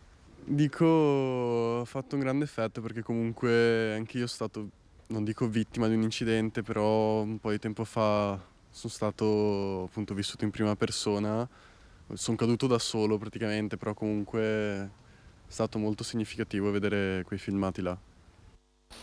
L'importanza, no, di far vedere le immagini dei reali, di far toccare con mano ai ragazzi la realtà della vita, la realtà della strada, e non soltanto dover raccontare, come facciamo anche noi giornalisti, il giorno dopo, quando ci sono delle vittime su quelle strade, soltanto il giorno dopo, provare a prevenire. Allora, intanto, buongiorno e ben ritrovata Paola Roma, sindaco di Ponte di Piave, ma insomma lei è anche presidente della conferenza dei sindaci dell'ULSS 2. Intanto che aspettiamo che il nostro secondo ospite si sistemi, vorrei fare con lei un passaggio sulla sicurezza stradale, proprio perché prima avevamo Roberto Fava, che è il delegato della sicurezza per la provincia di Treviso. Quanto importante è e che cosa si può fare ancora per insistere sulla sicurezza stradale? Sì, buongiorno Anna e buongiorno a tutti. Sicuramente uno degli interventi che abbiamo fatto unitamente alla provincia e appunto assieme anche alla collega dell'ULSS 4 come conferenza dei sindaci e le nostre 2 aziende sanitarie con il direttore il dottor Benazzi, è stato quello di concentrarci proprio sulla situazione di chi causa, di chi è vittima di questa situazione violenta di morte e di impatto sulla strada. Sicuramente è un lavoro di tutti quanti e stiamo cercando di mettere assieme le risorse per cercare di trovare dei finanziamenti anche per supportare questo tipo di situazione. Sicuramente l'attività di prevenzione è quella fondamentale. In questo il Dipartimento di Prevenzione e Promozione della Salute, ma l'azienda sanitaria in sé, il dottor Benazzi in prima linea anche si è attivato poi con tutta quell'attività che sappiamo benissimo voler essere posta in essere anche con appunto le agenzie e le autoscuole, proprio perché sono un primo input. Sicuramente anche noi comuni siamo impegnati Anna, anche in situazioni che riguardano anche, al di là della prevenzione, poi anche la gestione del caso, e vorrei un intervento rispetto a questo. Abbiamo un tavolo provinciale, prevenzione gesti suicidari, che si prende carico anche di chi ovviamente deve superare il lutto, deve superare questa situazione. Credo che sia importante dire anche questo, perché i cittadini spesso si sentono anche lasciati soli rispetto a un supporto psicologico, e credo che un lavoro di squadra proprio su tutto quanto, e qui parlo non solo dei traumi causati da incidente ma proprio in generale, ci sia la necessità appunto di aver messo a fattor comune in un tavolo provinciale tutte le risorse che riguardano anche questa presa in carico. Sicuramente l'attività di prevenzione e lavorare insieme di squadra ha delle linee regionali, lo diceva il presidente Zaia ma anche l'assessore Lanzarin, su quella che è tutta quell'attività di prevenzione che sta all'interno del piano regionale della prevenzione e che va ad esplicarsi proprio attraverso questi interventi anche sinergici, scuole, amministrazioni, la parte della provincia, la regione, ma soprattutto, ripeto, anche da parte di noi comuni con questa sinergia. Che è un po' la parte, la linea sanitaria che prima ci diceva Roberto Fava del grande progetto del tavolo della sicurezza Esattamente, stradale, va a no? trattare proprio tutte quelle situazioni che è la presa in carico sicuramente della persona che appunto viene causa sia della sua famiglia che a causa appunto dell'incidente, ma anche di chi ovviamente è vittima rispetto a questo. C'è un tavolo appunto che lavora su di questo, perché dobbiamo ricordare che dagli incidenti più gravi anche a quelli minori ovviamente c'è tutta un'attività che va a riprendere il soggetto nelle varie fasi, e quindi in questo mi sento anche di dire che ci sono delle situazioni che vengono prese in carico dalla disabilità, ovviamente vengono seguite anche in diverso tipo e diverse modalità anche da altri servizi, tutte trasversalità all'interno dell'azienda sanitaria che si sta cercando di mettere a fattor comune anche per questa presa in carico. Credo che sia fondamentale non solo per il primo periodo in cui magari le persone sono anche vicine a quando succede un lutto familiare, ma sicuramente anche poi nel proseguo, e questo credo, Anna, sia un punto molto importante che stiamo cercando di far capire anche nella comunicazione del lutto alla famiglia, perché credo che poi una gestione sotto il profilo sociale della situazione anche della famiglia diventa fondamentale anche per noi comuni e per i nostri stessi servizi sociali, che hanno bisogno di un approccio ben diverso, ripeto, anche rispetto agli scenari che quotidianamente e costantemente ci troviamo a vivere assieme. E purtroppo davvero sono sempre più frequenti. Allora adesso vi presento, abbiamo una bella inquadratura totale, vi presento presento Armando Sartori, che è arrivato qui con noi a capo degli edilis di Confartigianato Marca Trevigiana di Oderzo e Motta, quindi diciamo tutta la zona dello Pitergino mottense. E con Armando, vediamo se riusciamo ad inquadrarla, è qui sul mio computer. Armando ha condiviso con noi una importante indagine che è legata alla demografia della popolazione delle imprese, cioè sostanzialmente voi avete provato a scandagliare come sta andando la natalità nel nostro territorio, la natalità e in rapporto anche proprio alla natalità delle imprese, quindi come siamo messi. Precedentemente, Armando, al telefono raccontavi che siete preoccupati perché non si parla di natalità ma quasi di mortalità in questa situazione. Intanto ci vuoi un po' spiegare da dove nasce questa esigenza di andare a fare questa ricerca? E poi siamo qui con Paolo a Roma proprio perché è una ricerca che voi volete condividere con le amministrazioni comunali. Sì, noi non solo abbiamo provato a fare questa ricerca, noi l'abbiamo fatta ed è venuta bene. Poi i dati non voglio dire che siano drammatici, ma però sono degni di essere presi in considerazione. Allora, innanzitutto una cosa, perché la condivisione con i sindaci? Perché noi riteniamo che ci sono questioni che devono assolutamente partire dal basso e che presentare ai sindaci, che sono il primo anello di congiunzione sia per quello che riguarda tra i cittadini e le imprese e poi Roma sostanzialmente, dove le decisioni vengono prese, dove gli indirizzi vengono dati, credo che i sindaci siano appunto il primo anello di congiunzione e che siano anche quelli che in prima battuta e meglio di altri possono comprendere le nostre preoccupazioni. Tra l'altro sono anche i soggetti su cui cadranno le criticità di questo modello che abbiamo intravisto. Quindi un modello che prevede una bassa natalità e un cambiamento per quanto riguarda appunto la popolazione e un cambiamento sul numero di imprese, specialmente nella piccola impresa, che porterà a, diciamo così, a dei ragionamenti da fare in maniera diametralmente opposta a quelli che abbiamo fatto finora sul territorio, e quindi coinvolge poi natalità e quindi demografia e demografia delle imprese avranno ricadute sui contesti non solo economici ma anche sociali. Ecco, ad esempio qui tra i dati che Sartori ha condiviso con noi c'è proprio questo, no? L'andamento demografico in Veneto, c'è anche quello in Italia, ma c'è quello in Veneto dal 2012 al 2021. Allora, per quanto riguarda la popolazione in generale siamo a un meno 0,18%, però se andiamo a vedere la presenza di stranieri sul territorio siamo a un più 10,77%, che è un dato interessante. In qualche modo un po' lo sapevamo perché anche i sindacati hanno presentato diciamo i loro osservatori, no, sulla popolazione straniera, però è un dato interessante perché poi tra l'altro per le imprese del nostro territorio si tratta di forza lavoro molto importante. Sì, ma anche questo è un dato, questa ricerca qua andrebbe discussa poi nella sua complessità e nella sua totalità, perché è vero, in Veneto abbiamo questo dato che dice che il 10% della popolazione sono cittadini stranieri, ma siamo ad esempio molto più bassi della media nazionale, che se non vado errato mi sembra si attesti sul... Eccola qua, andamento demografico in Italia, vedete c'è un meno 0,27 di popolazione. Ok, quindi noi caliamo meno proporzionalmente all'Italia, all'andamento nazionale di popolazione, però caliamo di più a livello di popolazione straniera. E qui si apre una discussione, se è vero che abbiamo bisogno di manodopera, questa è cosa buona o è cosa giusta? Quindi i dati vanno poi analizzati, discussi, eccetera.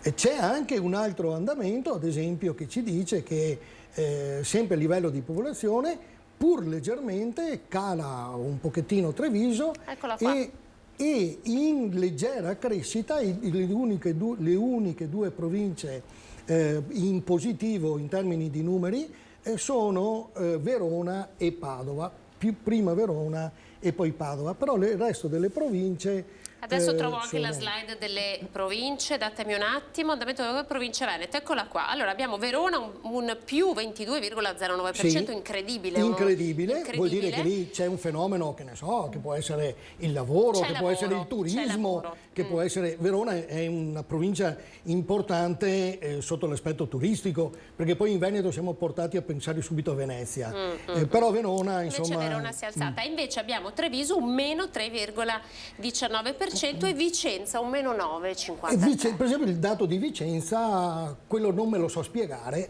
perché io da ignorante ho sempre considerato Vicenza sotto l'aspetto anche dell'occupazione, eccetera, e quindi dell'attrattività delle persone, una provincia, una città molto appetibile, e invece i dati dicono che lì qualche problemino c'è.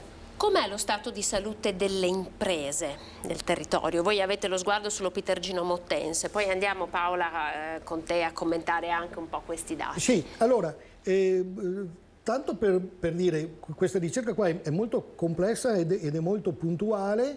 Potremmo addirittura dire che all'interno del sistema provinciale il dato della popolazione si differenzia addirittura tra sinistra Piave e destra Piave. Sì, e questa è una cosa interessante. La sinistra Piave, quindi il territorio che interessa il sottoscritto e anche la sindaca Questa Paola, è la destra, ecco, vi do il tempo un attimo di leggere, questa è la destra, 0,31% abbiamo un più, invece stranieri meno 1,81%, questo è sinistra Piave, a Cipicchia meno 1,45%. Stiamo parlando sempre del rapporto tra nascite 2012-2021. Perfetto. Stranieri un meno 5,61%. Sì, quindi c'è una migrazione di popolazione interna alla provincia stessa, quindi diciamo che si preferisce andare nella destra Piave. Poi ancora più approfondendo possiamo dire che molto attrattivo il polo di attrazione è Treviso, proprio la città di Treviso, e poi a seguire Castelfranco, Conegliano, e poi Oderzo, Montebelluna, eccetera. Ma anche questi sono dati degni di considerazione, perché bisogna dire, e perché uno sente il bisogno di andare a abitare a Treviso piuttosto che fermarsi a Ponte di Piave?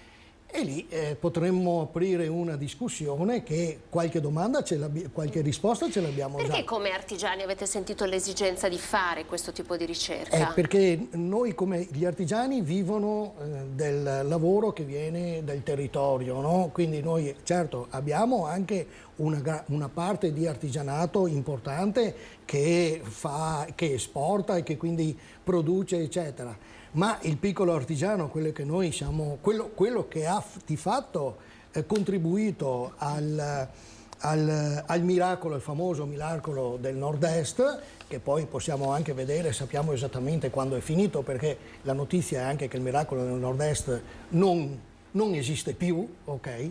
E perché il nostro lavoro è direttamente correlato alla presenza e alla vivacità sia sotto l'aspetto della popolazione e naturalmente sotto l'aspetto della ricchezza. Allora Paola, le chiedo così una prima riflessione, anche come Presidente della Conferenza dei Sindaci ovviamente dell'ULSS 2, ma così una prima riflessione, no, su anche il fatto che una categoria economica scelga di fare un'analisi di questo tipo, perché non sono più i sindacati che magari così vanno a scandagliare le presenze italiane e straniere sul territorio dal punto di vista del lavoro, ma qui è proprio una categoria economica. Sì, allora io intanto colgo con piacere il Presidente Sartori, perché è sempre da pungolo e da stimolo, ma nella modalità di proporci anche delle proposte territorialmente opportune. Questo lo dico a livello proprio di Pitergino Mottense, perché spesso e volte ci troviamo a discutere anche su molti temi che ci riguardano da vicino, anche al di là di questo tipo di intervento. Credo che sia importante fatta da loro, perché sicuramente hanno la concretezza delle loro aziende, di come è stato l'andamento, e proprio questa analisi che ha presentato a tutto lo Pitergino Mottense è stata utilissima anche per capire la storicità di alcune aziende e dove sono andate a finire, la modifica nel frattempo, perché giustamente il Presidente ci ricordava che anche nelle forme poi si sono modificate, sono andate alcune a costituirsi in agglomerati, altre invece si sono scisse, altri hanno magari questa differenziazione che vede non avere più il figlio portare avanti l'attività del padre, ma trovare nel collaboratore eventualmente sicuramente dell'azienda un soggetto che porta avanti l'azienda. Credo che questo vada ad inserirsi esattamente nella modalità operativa che sia più corretta anche per noi sindaci, e parlo in questo caso dell'Opitergino Mottense, nel lavoro di squadra, perché sicuramente ovviamente il comune singolo da solo ovvio non può dare nessun tipo di risposta, va data una risposta di tipo areale. Sicuramente nell'ambito delle nascite è una questione demografica che dobbiamo tutti metterci a confronto e lo stiamo facendo anche come sindaci. In particolare proprio rispetto ai dati che il Presidente Sartori ci ha dimostrato, va a dire che delle politiche collegate alle famiglie sono necessarie nel nostro territorio, ma di tipo strutturale, e qui ritorno al sociale. Tanti progetti che vengono anche messi in atto sono progetti che nascono, hanno un finanziamento, poi vanno avanti con le opportunità o la disponibilità delle varie amministrazioni. Strutturalmente il sociale invece ha bisogno di un intervento a livello nazionale che scenda poi a declinarsi a livello territoriale, ma che dia sempre quel tipo di risorse, proprio perché devono essere sistematiche. Porto ad esempio uno degli indicatori che anche nel mio territorio sono stati fatti, ma anche nel comune di Treviso, ma anche Silea ha la stessa situazione, l'utilizzo del fattore famiglia. Bene, attualmente noi utilizziamo come indicatore l'ISEE. Il fattore famiglia è un ISEE rivisto e modificato. Per esempio nel nostro comune siamo entrati nella situazione collegata alla mensa al trasporto scolastico, che permette una fascia più ampia di famiglie di beneficiarne e riguarda per esempio l'analizzare la situazione della famiglia sotto diversi indicatori. Esempio, l'anziano è in casa o è in una struttura? Quanti bambini con disabilità abbiamo in casa? Quanti bambini sono certificati? Quale situazione abbiamo all'interno del nucleo? Questo significa che, come dicevo anche spesse volte, Anna, i bonus, se una persona ha diritto punto, devono essergli dati direttamente. Questa situazione anche di rivedere le condizioni ISEE è fondamentale, perché ci permette di guardare situazioni della popolazione che non sono sicuramente come erano 40-50 anni fa. Dobbiamo guardare le attuali situazioni. Lo facciamo anche con una categoria che ben ha compreso la nostra difficoltà anche rispetto all'emergenza casa. Attualmente abbiamo situazioni di sfratti con nuclei monoparentali anche. Una volta avevamo famiglie molto più ampie, case molto più ampie. Attualmente non è questa l'abitazione di cui abbiamo bisogno, quindi anche questo è un altro tema che li collega con noi. È bello, veramente interessante lo sguardo sul territorio dal punto di vista imprenditoriale, no? Dal punto di vista della crescita proprio economica del territorio, dal punto di vista invece di chi lo amministra e deve anche disporre, no? Di interventi come appunto quelli che possono fare i servizi sociali. Vi chiedo pochi secondi perché ci ha raggiunto il nostro Lorenzo Maier, dobbiamo dare gli aggiornamenti su diciamo l'acqua alta in città Venezia, perché se non sbaglio Lorenzo, il Mose è entrato nuovamente in azione. Buongiorno. Buongiorno Anna, buongiorno ai nostri telespettatori. Sì, ti confermo, contrariamente a quelle che erano state le previsioni della vigilia, secondo le quali il Mose non sarebbe dovuto essere sollevato, invece questa mattina alle 6 le barriere gialle, le paratoie delle dighe mobili sono entrate in funzione, in quanto nella notte il vento ha soffiato molto forte soprattutto in mare, e quindi a scopo precauzionale, dato che il consorzio Venezia Nuova che gestisce questa opera di ingegneria idraulica era già proiettato, come lo sarà anche per domani, si è deciso di sollevarle nuovamente, per cui Venezia per il secondo giorno consecutivo è rimasta all'asciutto senza alcun problema. Si è registrata questa mattina alle 7:55 una punta massima di 110 registrata in mare aperto, ma proprio l'entrata in funzione tempestiva delle paratoie che sono state azionate erano operative al 100%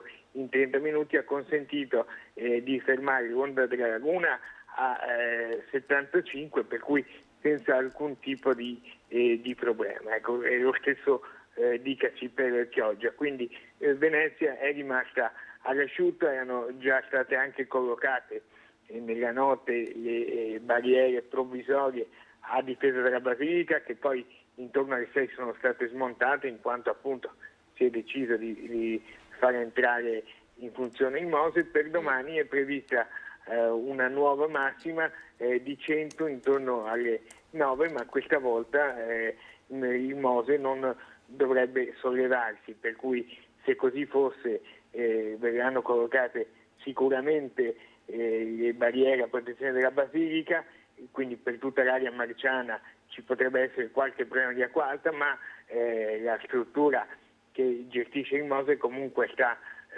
monitorando attentamente ora per ora l'andamento, perché come abbiamo visto questa notte poi le sorprese meteo possono liberarsi Italia e quindi anche i piani possono cambiare in corsa. Ecco. Tra l'altro, Lorenzo, abbiamo scelto proprio volutamente di far vedere ai nostri telespettatori, mentre tu parlavi, delle immagini di Venezia con l'acqua alta per ricordare quale fosse il grandissimo disagio, poi sappiamo dei vari danni che ci sono stati alla Basilica, ma anche e soprattutto per tutte le attività commerciali del centro, cioè il grandissimo disagio che ha vissuto negli anni Venezia, e quindi anche un po' fare un parallelismo su quello che, insomma, nonostante poi abbia avuto una genesi molto difficile, quello che rappresenta il Mose per una città come quella di Venezia. Che aria si respira proprio in questo senso, Lorenzo?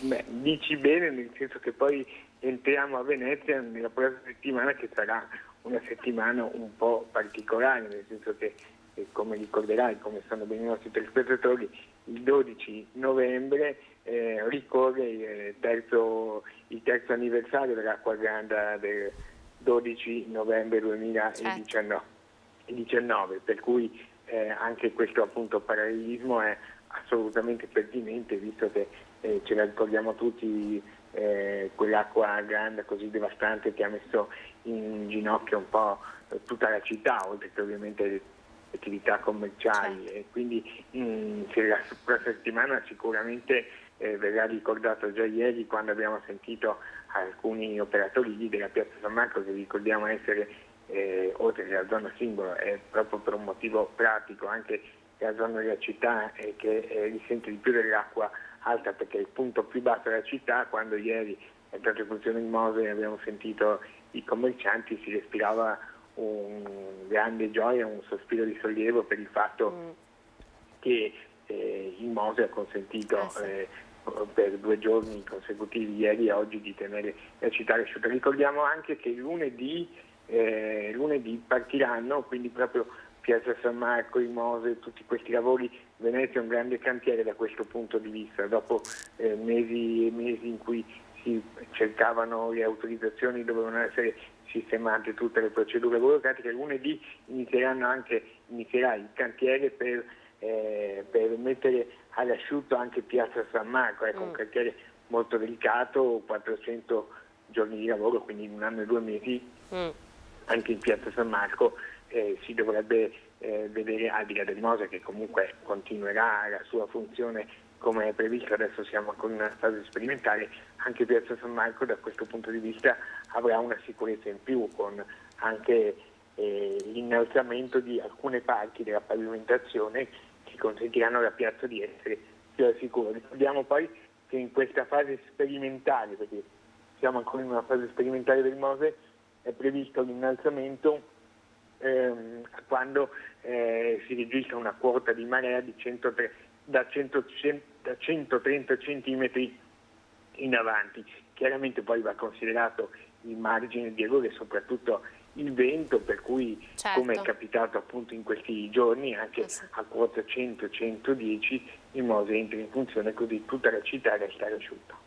Grazie Lorenzo, l'abbiamo fatto vedere questo Mose che è sempre impressionante, fa sempre un certo effetto, devo dire, questo Mose che insomma sta salvando Venezia e le sue, grazie Lorenzo per essere stato con noi, Venezia e le sue attività commerciali che, come tante altre attività, soprattutto artigianali, stanno pagando un prezzo molto alto. È un periodo difficile, i rincari, pensiamo ai mastri vetrai, no? Di Murano e Burano, che sono davvero in ginocchio, devono spegnere i forni, e almeno il fatto di non dover più avere a che fare con l'acqua alta e quindi poter affrontare un autunno e un inverno più serenamente sicuramente è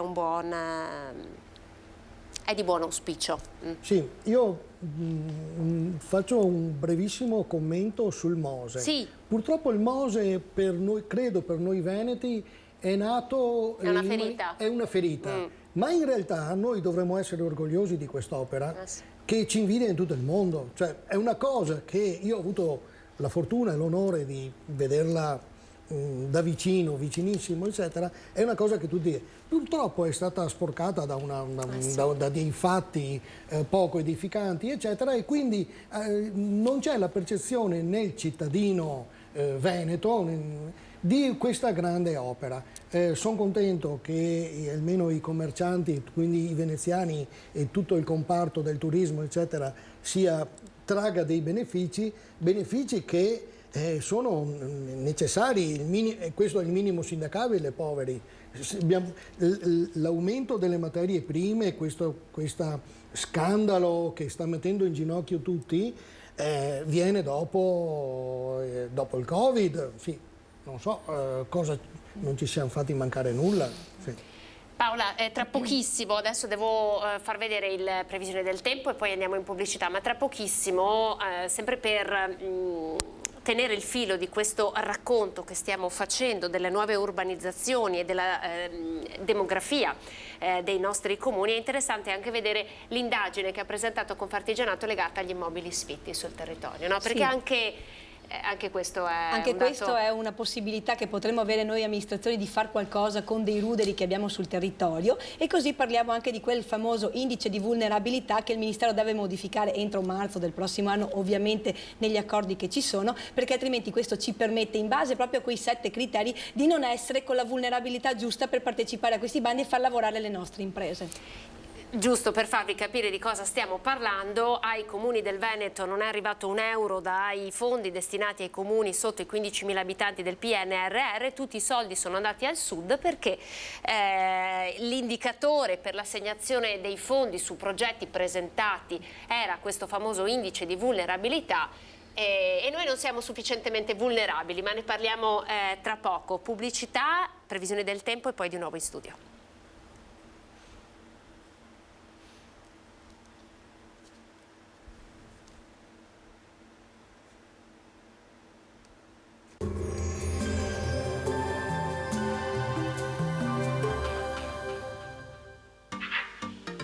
Tremonti, attrezzature e materiale per saldatura professionale a Montebelluna. Bentrovati al meteo. La perturbazione si sposta verso i Balcani, migliora dunque il tempo sul nostro territorio. Il dettaglio di sabato 5 novembre. Sul Veneto non si escludono residui piovaschi al mattino, specie sulle pianure più a sud. A seguire sarà asciutto e soleggiato ovunque. Temperature in ulteriore lieve calo, minime tra 7 e 12 gradi, massime invece comprese tra i 16 e i 18 all'incirca. Spostiamoci ora sul Friuli Venezia Giulia. Al mattino sarà presente una nuvolosità variabile, al pomeriggio più sole. Sulla costa e sulle zone orientali soffierà bora sostenuta con forti raffiche a Trieste. Temperature minime tra 11 e 12 gradi, massime sui 15-18 all'incirca. Infine diamo uno sguardo alla situazione del Trentino Alto Adige, dove sarà in prevalenza soleggiato ma freddo e ventoso. Temperature minime infatti intorno ai 3-6 gradi, massime sui 16 all'incirca. Dal meteo per ora è tutto, vi auguro un buon proseguimento in nostra compagnia.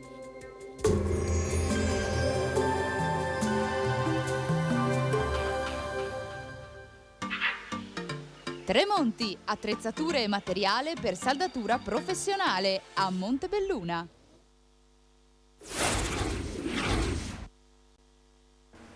Allora, ben ritrovati, prima edizione, sono le 13:35, stiamo parlando di indici di vulnerabilità. Che cosa significa? Significa che al Veneto sono stati negati sostanzialmente dei soldi per dei progetti come piste ciclabili, cioè progetti presentati dai comuni sotto i 15.000 abitanti. Questi sono i fondi del PNRR, progetti presentati, il Veneto non è passato e i soldi sono andati al sud perché venivano assegnati sulla base di questi famosi criteri di vulnerabilità. Quindi il Veneto non è sufficientemente vulnerabile per poter ottenere questi soldi. Allora Paola Roma ci spiega dov'è il gap e che cosa bisognerebbe fare per modificare questo indice. Ma allora sicuramente abbiamo un'opportunità di poterlo fare entro marzo del prossimo anno, proprio perché altrimenti, come dice appunto il decreto del Ministero dell'Interno, va a rinnovarsi. Questo è un accordo che è stato fatto anche con le autonomie locali, quindi in buona sostanza con quelli che sono anche i rappresentanti dei comuni a livello nazionale. Sicuramente va modificato riprendendo per mano quei 7 indici di vulnerabilità che riguarda per esempio se in un determinato territorio quante persone abbiamo come famiglie che abbiano più di 6 persone all'interno del nucleo familiare. che situazioni abbiamo rispetto alle persone con un nucleo monofamiliare o monoparentale, situazioni un po' particolari che vanno ad incidere su determinate aree di intervento che sono, per esempio, collegandoci alle imprese, la valutazione di quante invece imprese hanno chiuso in quel territorio nell'ultimo periodo, quante altre imprese non sono state portate avanti, quante anche situazioni a livello anche del nostro territorio nel quale, in base alla normativa che ovviamente non deve esserci il consumo di suolo come è parte della legge regionale del Veneto, i figli non riescono ad abitare vicino ai genitori e quindi migrano e si spostano in un altro territorio. Quanti servizi ci sono su quel territorio? E quindi strutturare invece una puntuale e specifica costruzione su quel territorio. Lo dico perché questo riguarda anche l'istruzione, perché poi una delle richieste delle imprese è proprio anche di avere dei ragazzi che lavorino all'interno delle imprese,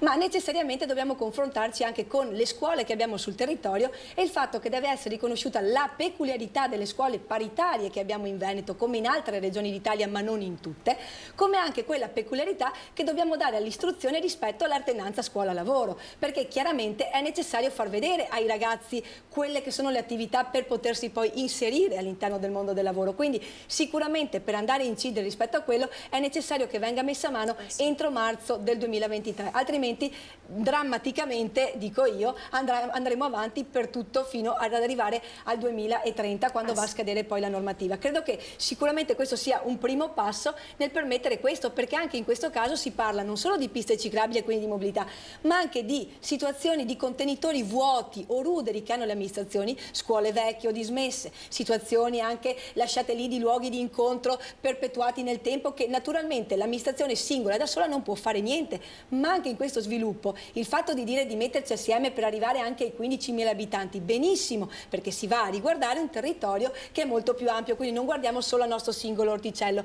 ma questo ci deve essere permesso sotto il punto di vista di normative che ci permettono di far declinare che quel territorio che già lavora insieme, che i nostri cittadini sono su quel territorio dal punto di vista sociale, economico, sanitario, hanno la necessità di strutture che riguardano quel territorio, perché lo guardiamo nel sanitario, aver avuto una sede vaccinale nel nostro territorio ha evitato che 90.000 abitanti dell'Opitergino Motense si spostassero nella zona di Treviso per andare a fare le vaccinazioni, per esempio. È un esempio che porta ad esempio tutta quella fascia fragile che sono gli anziani, che sono la popolazione che come dall'indagine è uscita ed è emersa. È un po' come dire che i territori devono essere ascoltati, cioè ogni territorio ha una propria narrazione, delle proprie esigenze, quindi non si può andare a creare dei bandi con degli indici che mettano tutti sullo stesso piano, perché ogni territorio ha delle esigenze diverse. Per esempio, attraverso la ricerca che voi, Armando Sartori, avete fatto come artigiani, avete anche un po' raccontato qual è oggi lo stato dell'arte delle imprese del territorio, cioè le imprese artigiane oggi del territorio, nello specifico siamo nell'Opitergino Motense, come sono strutturate, cioè come sono cambiate nel tempo? Sì, diciamo che purtroppo non sono sufficientemente cambiate. Il miracolo del Nord-Est, quindi questa ricchezza, chiamiamola così, diffusa, nasce proprio sull'onda di una grande volontà, e noi eravamo il popolo delle partite IVA. Purtroppo, pur essendo un po' cambiati, siamo rimasti il popolo delle partite IVA. E quindi il 51%, per dare un dato, il 51% delle imprese trevigiane sono ditte individuali.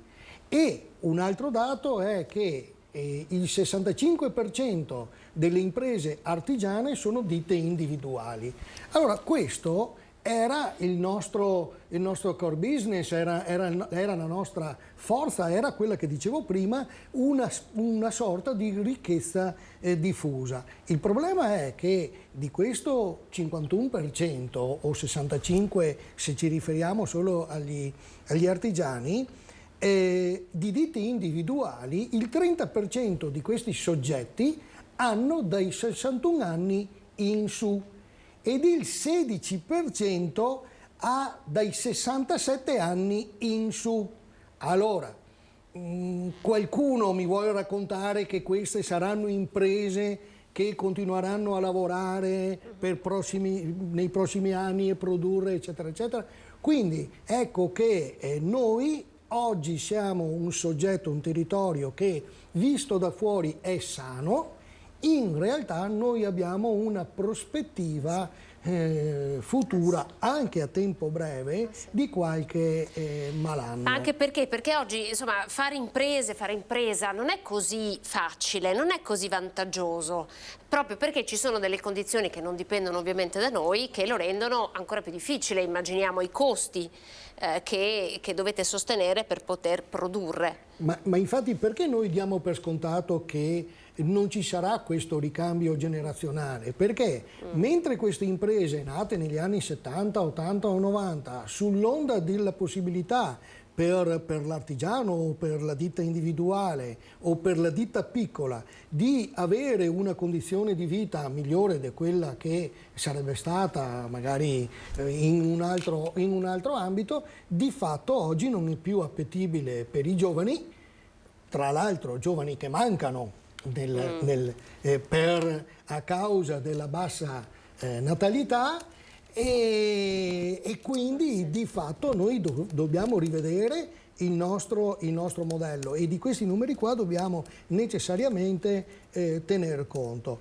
Ha ragione Paola Roma quando dice che questi indici di vulnerabilità di sicuro non tengono conto di quella che è la caratteristica veneta. Noi non è che stiamo qui a lamentarci perché magari è uso e costume. Noi abbiamo una situazione che è realmente a rischio da qua a tendere. Allora, cosa bisogna fare per favorire l'impresa artigiana? Diamo qualche dato su quale deve essere la svolta secondo lei? Cioè questo governo su che cosa si deve muovere? È chiaro che questo governo deve risolvere il problema immediatamente dell'energia, eccetera, eccetera, che per quanto a mio avviso anche dovesse domani mattina avere la bacchetta magica e risolvere, non tornerà più alle misure di prima, e poi sarà da rivedere tutta una serie di situazioni per creare lavoro, per invogliare, perché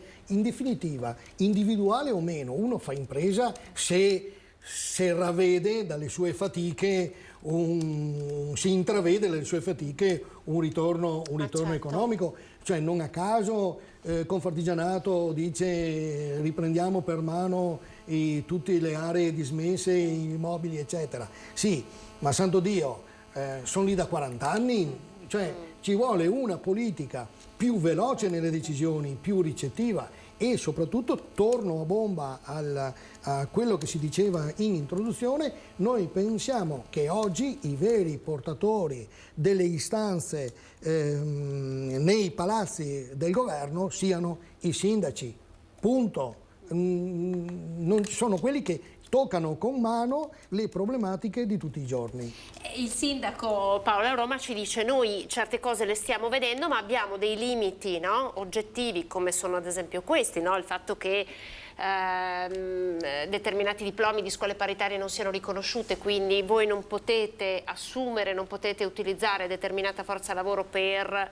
Sì, ci troviamo sicuramente a una modifica, Anna, che deve riguardare sicuramente il mondo dell'istruzione. Il mondo dell'istruzione ovviamente che possa permettere ovviamente questa situazione, sia che permetta ai ragazzi di vedere all'interno delle imprese cosa effettivamente viene fatto, ma una tutela anche da parte delle imprese, ma soprattutto quando si creano i corsi, e lo porto per un esempio del sociale, quando si creano i corsi proprio riferiti anche a diplomi di scuole superiori, dall'altra parte deve essere permesso all'interno del testo unico degli enti locali che i comuni che vogliono fare delle assunzioni collegate a quel tipo di professionalità che magari sicuramente appartiene per esempio a un ambito del sociale che riguarda la coprogettazione, quindi una maniera anche per lavorare di territorio, di squadra su determinati ambiti sociali, perché voglio dire, parlare di sociale non è la stessa cosa che affidare un'opera pubblica in cui invece fai una procedura di gara ben diversa.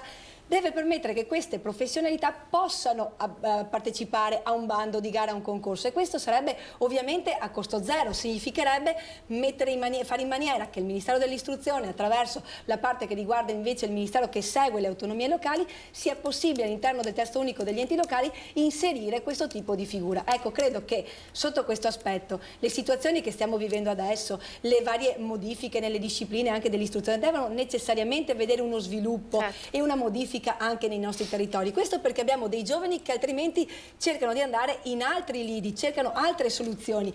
Porto un esempio che è capitato a noi come Ponte di Piave.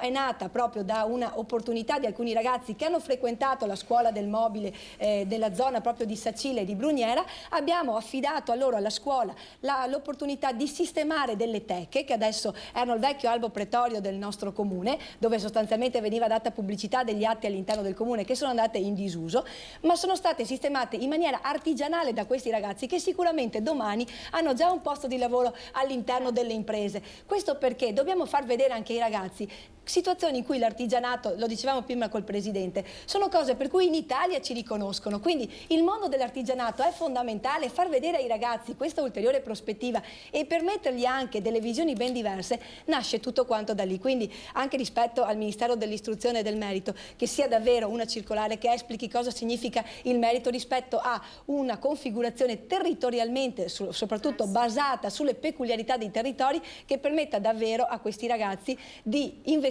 anche il proprio futuro all'interno dei nostri territori, perché onestamente con un grado di popolazione che vediamo diventa sempre più anziana e le opportunità che ci sono delle aziende artigiane che chiudono, sicuramente questo crea un disagio al nostro territorio, ma comunque blocca una storicità, una tradizione, un mantenere i legami del nostro territorio che ovviamente creano un danno non solo a noi ma a un territorio molto più ampio. Ma il territorio deve essere potenziato, bisogna investire sul territorio così anche da rendere attrattivo il fatto di fare impresa sul territorio. E mi sembra che siamo riusciti a creare un asse, no, tra l'amministrazione pubblica e l'impresa per lanciare anche questo tipo di messaggio. Poi ci farei sapere, Armando, quando questa ricerca eventualmente verrà presentata, che così saremo presenti anche noi. Io in ultima battuta volevo ricordare che domani alle 9:15 ci sarà, Ponte di Piave festeggia la giornata dell'unità delle forze armate il 4 di novembre, quindi ho qui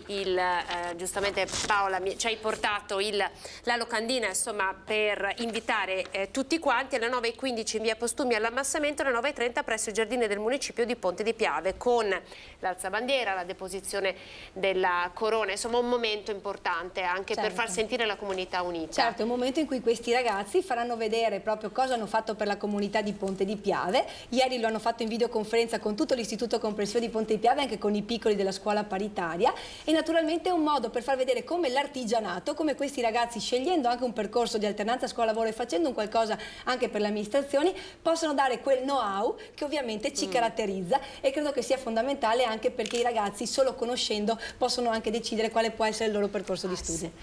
Poi di manodopera, di professionalità c'è comunque sempre bisogno. Armando, immagino che tu ce lo potrai confermare, anche con 110 ha dato una spinta incredibile, sì, no? Sicuramente, infatti tra le imprese che sono in maggior crescita proprio nell'ultimo anno qui c'è proprio tutto il comparto dell'edilizia. Adesso si tratta di sistemare questo comparto, a volte qualche malanno con i bonus è stato fatto. Si tratta soltanto, speriamo che il governo metta le cose a posto, però determinati ragionamenti, determinati bonus per il recupero edilizio privato e quindi nella linea del rispetto del suolo e dell'ambiente deve essere strutturale, quindi se non sarà il 110 sarà l'80, 90 eccetera, e le cose devono essere fatte bene, non ci deve essere spazio per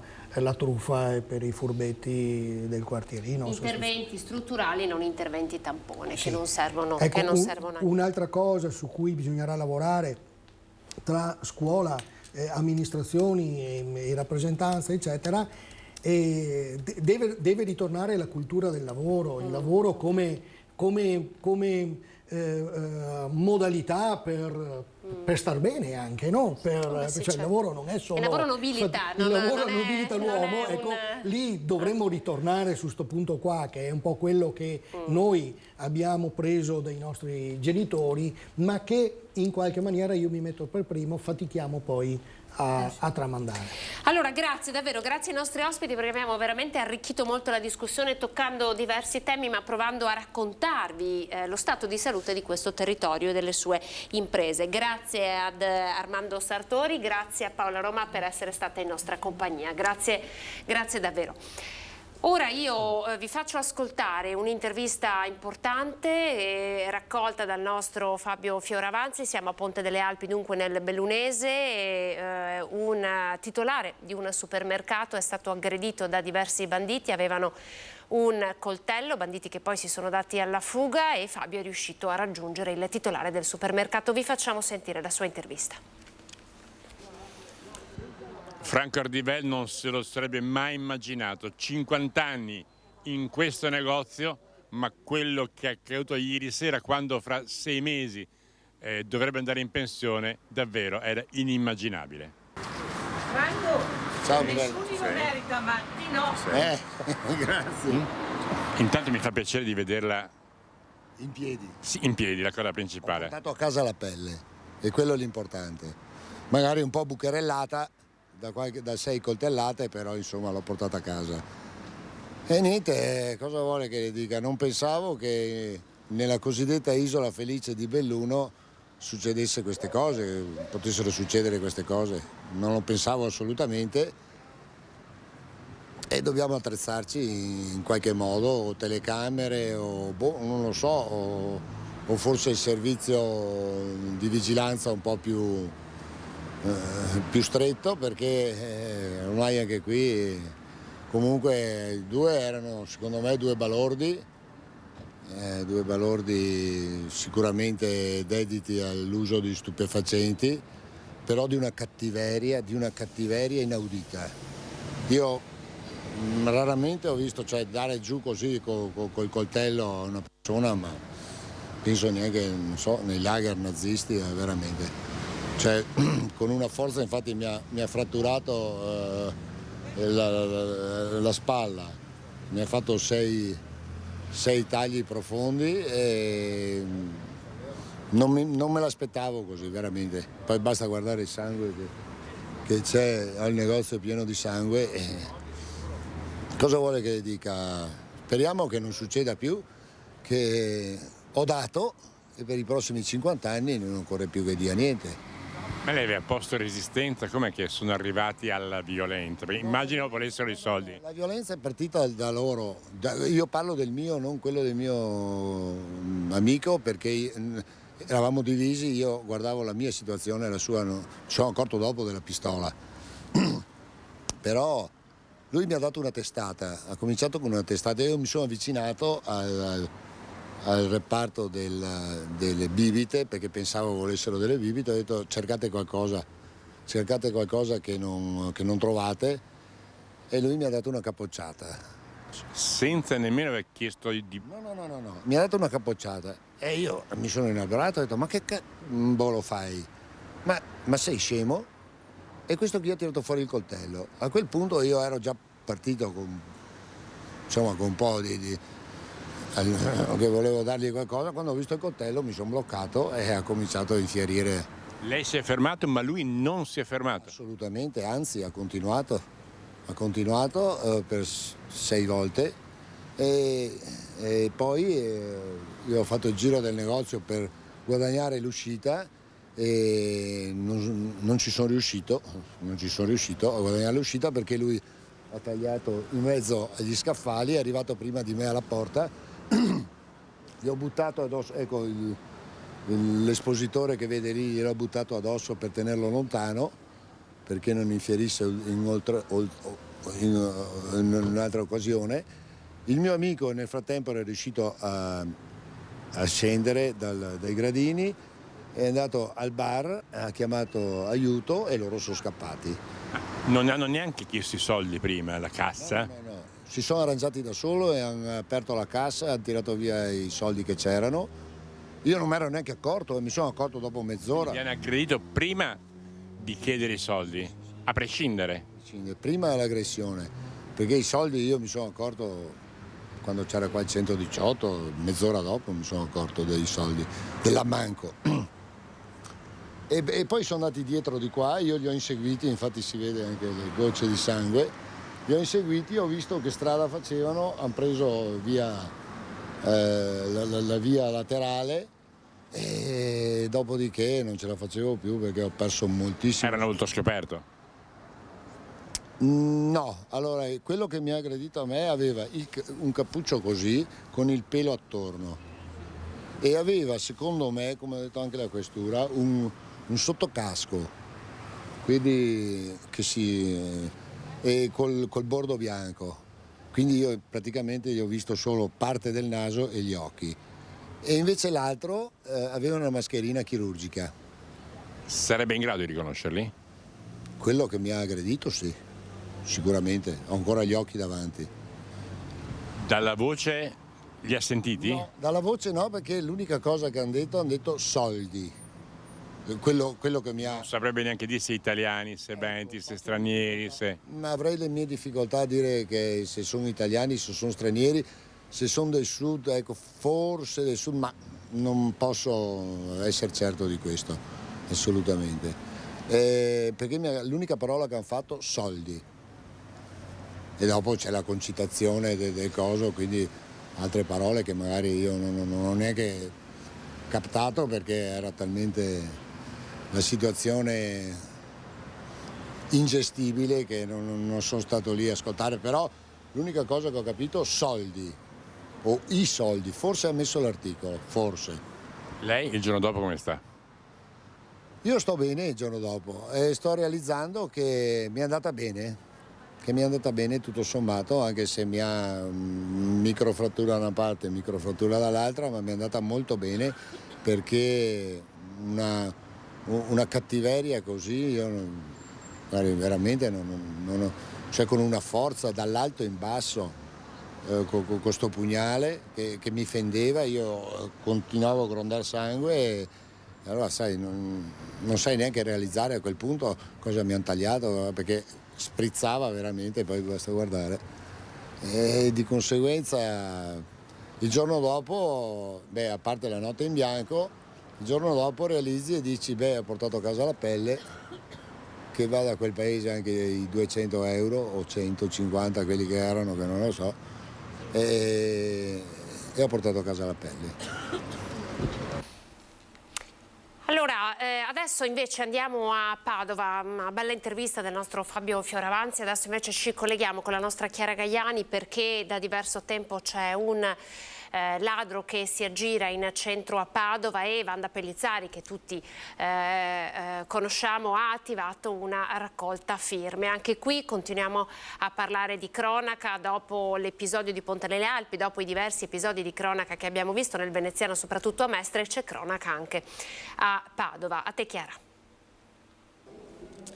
Un buongiorno da Padova, siamo in centro storico in Galleria Santa Lucia con Wanda Pellizzari, ex consigliere comunale, adesso portavoce dei commercianti del centro, per raccontarvi un problema davvero molto spinoso. È partita una raccolta firme perché purtroppo è da un periodo di tempo piuttosto prolungato che tutti i negozi del centro storico stanno subendo alcuni furti ripetuti, vero Wanda? Lei ha avviato una raccolta firme.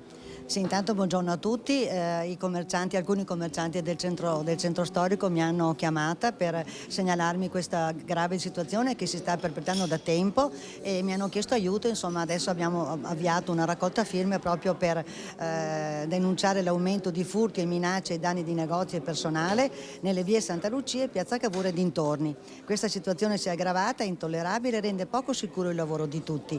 Si chiede pertanto alle forze dell'ordine, che sempre ringraziamo per il loro lavoro, e all'amministrazione comunale maggiori e costanti controlli, perché non se ne può più. Allora ormai non si fermano, sono stati molti furti, sono stati anche denunciati, purtroppo le forze dell'ordine intervengono, ma le possibilità di fermare questo gravoso problema non ci sono. Ecco, allora grazie proprio a Wanda Pellizzari andiamo a sentire la voce di una delle vittime di questi furti. Entriamo in questo locale, certo, Wanda. Certo.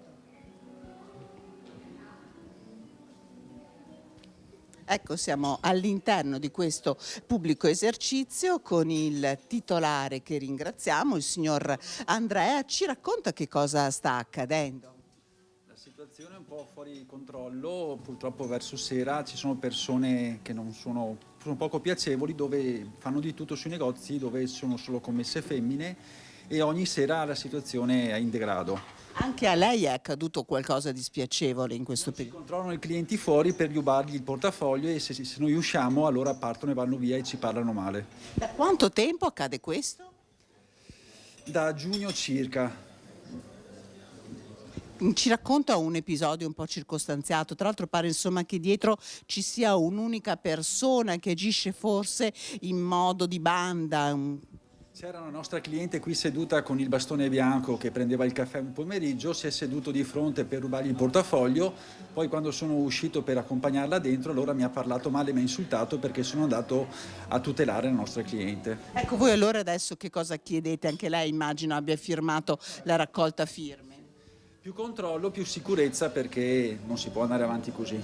Ascolti, allora chiediamo a Wanda di uscire dal bancone del bar, che così insomma riusciamo ad averla più vicina. Tutte queste firme che ha raccolto Wanda Pellizzari, che cosa ne farà adesso? Allora, queste firme noi le completeremo perché ci sono, aspetta che sono qua, ecco, che sono attività commerciali,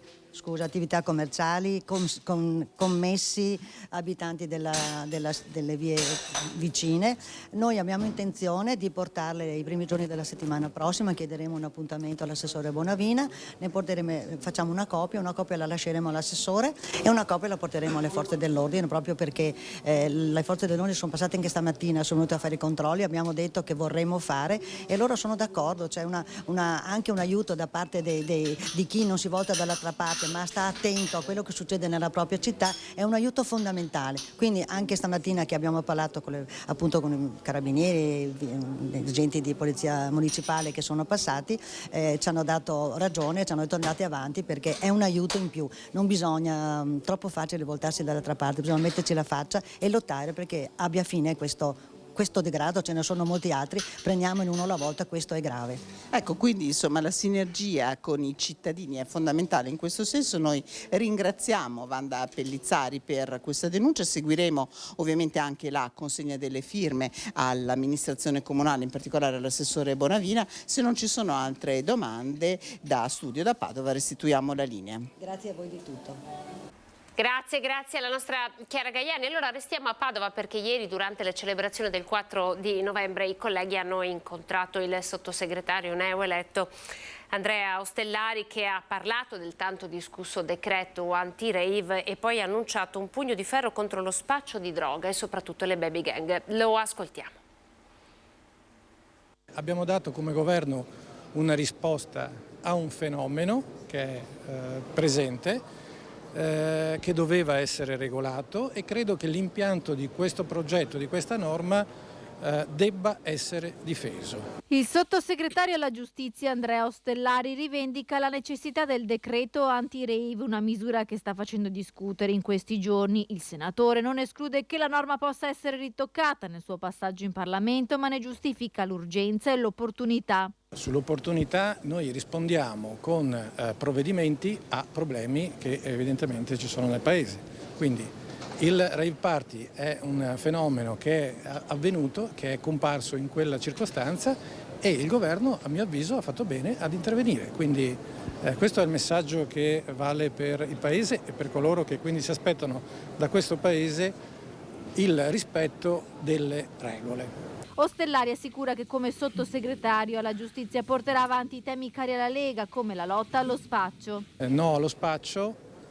No anche al piccolo spaccio, cioè per noi non c'è una grande differenza tra il fenomeno dello spaccio, diciamo così, industriale piuttosto che quello di piccolo spaccio, anche perché il piccolo spaccio purtroppo oggi caratterizza molte nostre città.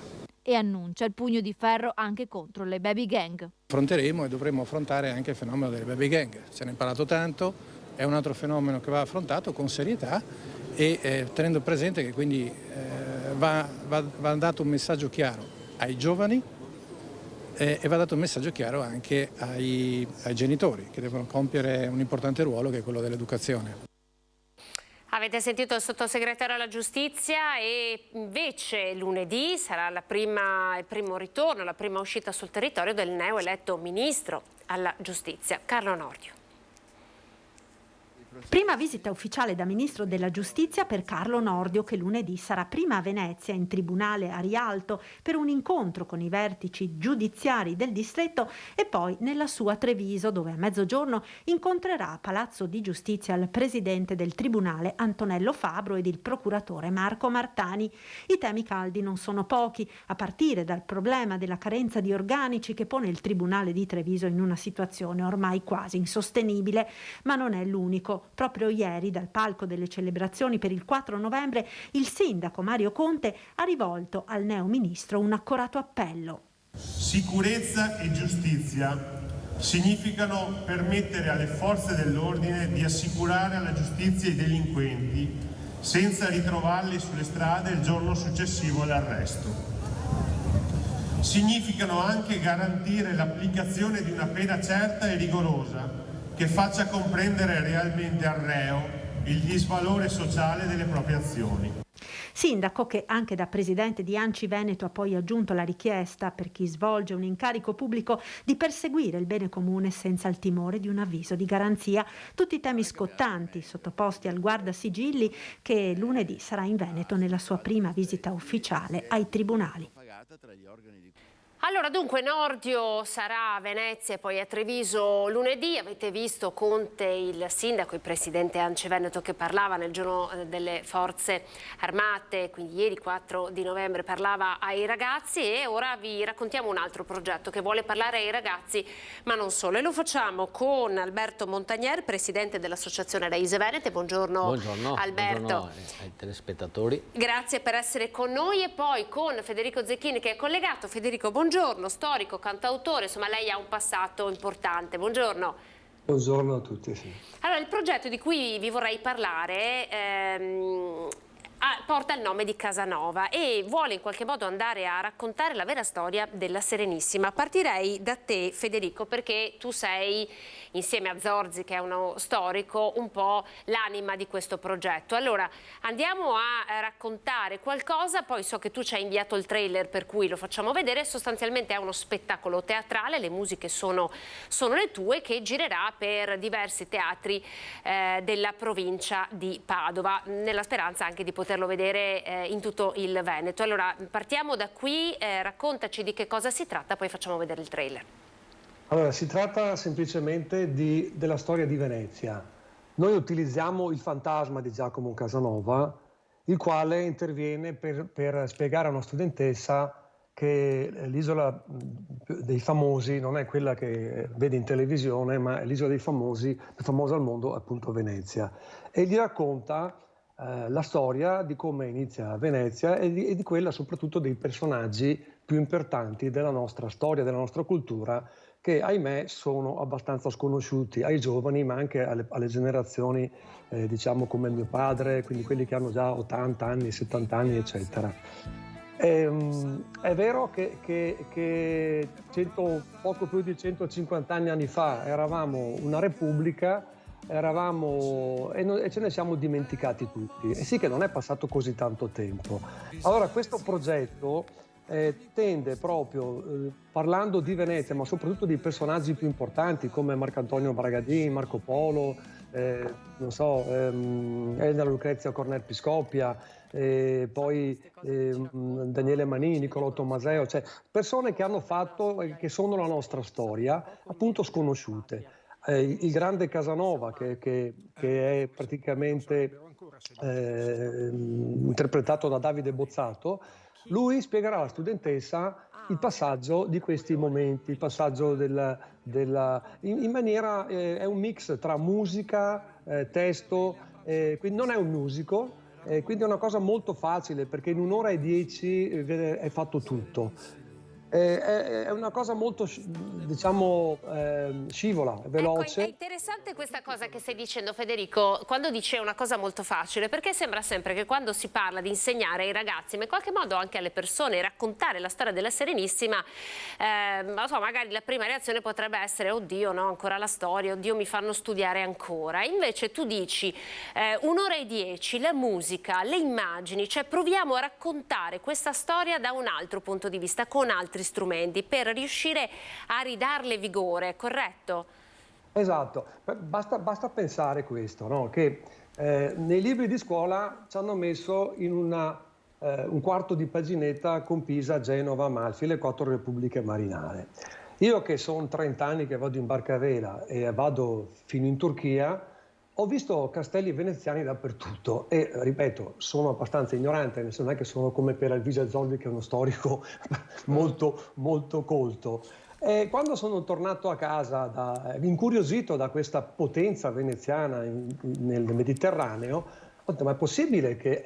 ho scoperto 1100 anni di storia, quando i romani ne hanno 850 in Italia. Ho detto, ma come mai non sappiamo niente dei nostri padri, della nostra patria?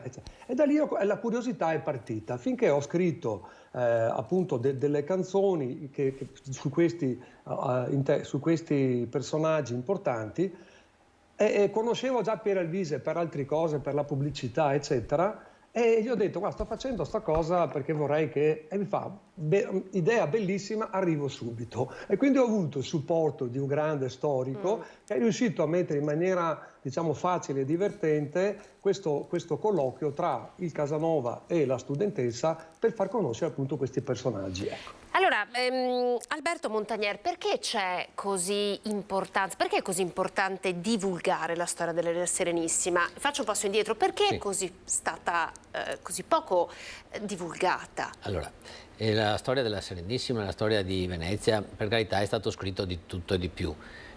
Abbiamo una biblioteca intere di libri scritti sia nel passato che in tempi anche più recenti, e ancora si continua a scrivere, ma rimane un fenomeno per appassionati, diciamo, un circolo chiuso di appassionati, di storici, di persone che vogliono approfondire, ma il tutto parte dal singolo, dalla persona, e non è diventato quello che si dice un fenomeno di massa. E non abbiamo avuto, diciamo, alle nostre spalle, innanzitutto la scuola che, come diceva Federico, ha dedicato proprio il minimo sindacale, cioè viene appena nominata. Non si entra chiaramente nei particolari. Posso anche capire che è difficile studiare tutto di tutti, per carità, nei tempi e negli anni scolastici, però insomma dedicare un po' più di attenzione e spiegare a questi ragazzi di questo fenomeno storico, penso li abbia fatto bene. Poi non abbiamo avuto, come si dice, dei media alle nostre spalle che abbiano fatto diventare il fenomeno appunto di massa, con film, come hanno fatto altri stati, altre nazioni, che invece hanno veicolato sul grande schermo fatti, episodi e personaggi che magari poi sono diventati di dominio comune. Quindi siamo un po' orfani di narrazione. Siamo un po' orfani, esatto, pur avendo sotto gli occhi tutti i giorni la bellezza, l'arte che ci ha lasciato, in primis chiaramente la città di Venezia, ma anche se giriamo per la nostra regione, per le città come Vicenza, Treviso, abbiamo sotto gli occhi la magnificenza, insomma, di arte e di... usiamo una parola che forse in quei tempi non si usava, ma di un relativo benessere che avevano le popolazioni assoggettate appunto alla Serenissima, un sistema di Stato che per certi motivi sarebbe anche attuale anche adesso, per cui anche chi si occupa di politica, di pubblica amministrazione, imparare un pochino da esperienze passate potrebbe fargli solo bene, chiaramente con il progresso anche di adesso, per cui sarebbe anche più facile, diciamo, però andare a imparare istituti giuridici che sarebbero attuali tutt'oggi e appunto farla conoscere per stimolare anche questi ragazzi a approfondire e poi amare di conseguenza di più il territorio, rispettarlo, insomma capire dove si abita e dove si vive, perché è così bello, perché qualche volta sono stati fatti anche degli errori e dei malanni, e per non rifarli, cioè conoscere il passato vuol dire anche non ripetere errori e sbagli di chi ci ha preceduto e cogliere invece quanto c'è di buono per andare Infatti tante volte andiamo in giro per il mondo o per l'Europa a caccia di musei quando abbiamo dei patrimoni inestimabili che magari sono anche poco frequentati. Poco frequentati e a volte anche dimenticati negli scantinati, insomma, ecco, mentre sarebbe un petrolio bianco per tutto lo Stato, non solo qua per il Veneto o per Venezia. Allora, vi facciamo vedere, chiedo alla regia di mandare in onda proprio un piccolo estratto del trailer di questo spettacolo teatrale. Ve lo facciamo ascoltare un attimo, perché ci sono anche le musiche.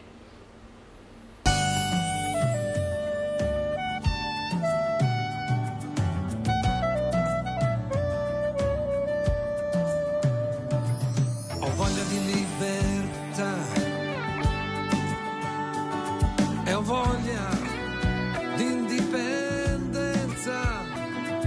Daniele e Nicolò portati in trionfo e in piazza San Marco è proclamata la Repubblica, la voce è commossa, bisogna resistere ad ogni costo. Venezia è grande, la sventura le accresce nobiltà. Sa che queste cose che ci racconta non ce le dicono a scuola. Io sto per andare a studiare a Ca' Foscari sapendo poco o niente della mia patria, delle mie terre, di San Marco. Che forse poi lo sarebbero ancora se non ci fosse stato quel nano maledetto. Chi? Quale nano? Ah, aspetti, Napoleone. Ai nostri padri che hanno vinto al di là dei confini, solcato i mari e con le vele abbracciato i destini. Eravamo il ponte tra Oriente e Occidente, serenissimi, stato de terra, stato del mare. Avete visto Zorzi, lo storico, insomma, perché lo spettacolo è scritto a quattro mani con Federico. Allora, tante le tappe, si parte il 6 di novembre all'Auditorium San Michele di Selvazzano Dentro, poi c'è in programma Cittadella, Cadoneghe, 90 Padovane, insomma un viaggio nel padovano. Montagnier, cosa voleva dirci? Avete sentito qui un esempio di come si sposa la musica, una bella musica anche moderna che piace soprattutto ai giovani, sì, e con delle parole in questo caso dedicate a Daniele Manin e Nicolò Tomaseo, per cui si va a far conoscere quell'episodio della rivoluzione, diciamo, dei veneziani all'epoca contro gli occupanti austriaci che liberano la città e proclamano nuovamente la Repubblica di San Marco, e per cui un momento molto importante, conosciuto anche questo molto poco. Poi per carità si va ad attingere anche nella letteratura dell'epoca con la poesia famosa di Arnaldo Fusinato, il morbo in furia al pan ci manca, sul ponte svento la bandiera bianca, musicata anche quella con una musica bellissima, commovente, coinvolgente, per cui questo connubio di cultura e musica, parole e musica, è uscito un capolavoro. Allora Federico, le musiche sono tue?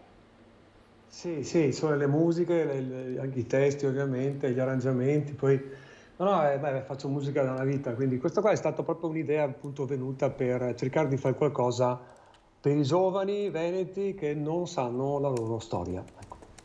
Avete interrotto prima che c'era Pieralvisi appunto che parlava, che spiegava esattamente proprio questo come è stato il progetto. Però dobbiamo, secondo me, proprio darci un po' d'animo perché veramente sappiamo proprio poco della nostra storia e questo è grave, questo è proprio grave. Con personaggi così importanti e così pieni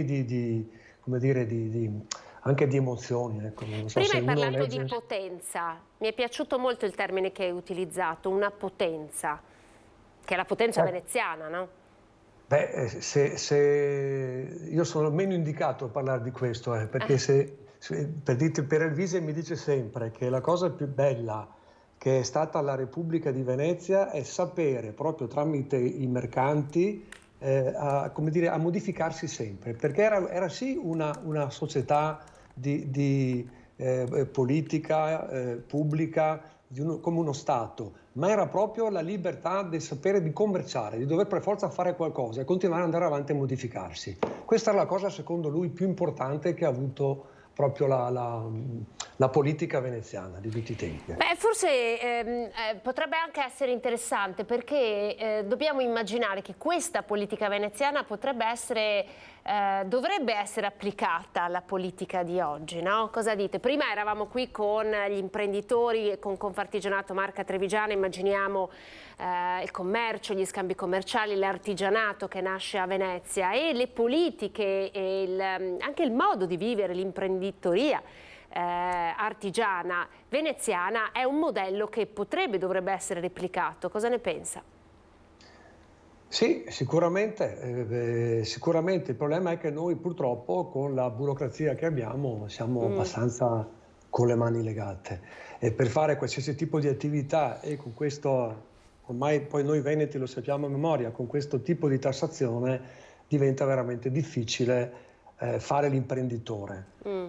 Dovrei fare dei paragoni. Mio papà è stato un imprenditore, mia mamma lo stesso, una grande imprenditrice, però negli anni, diciamo, 50, 60 era tutti quanti, chi aveva voglia, chi aveva capacità, riusciva a fare. Oggi fare impresa è molto più difficile, è molto più difficile. Cosa voleva dire Alberto quando parlavamo proprio di esempio, no, di politica veneziana? La politica veneziana voleva dire uno Stato intanto autorevole e non autoritario. Ecco, questo vuol dire che c'era un profondo rispetto per le istituzioni, quello che oggi non c'è, e comunque lasciavano il massimo della libertà appunto di commerciare, intraprendere. E lo Stato comunque era anche molto presente nel sostegno, cioè sono stati i primi a dare anche finanziamenti anche a fondo perduto in epoche in cui la cosa non era quasi conosciuta.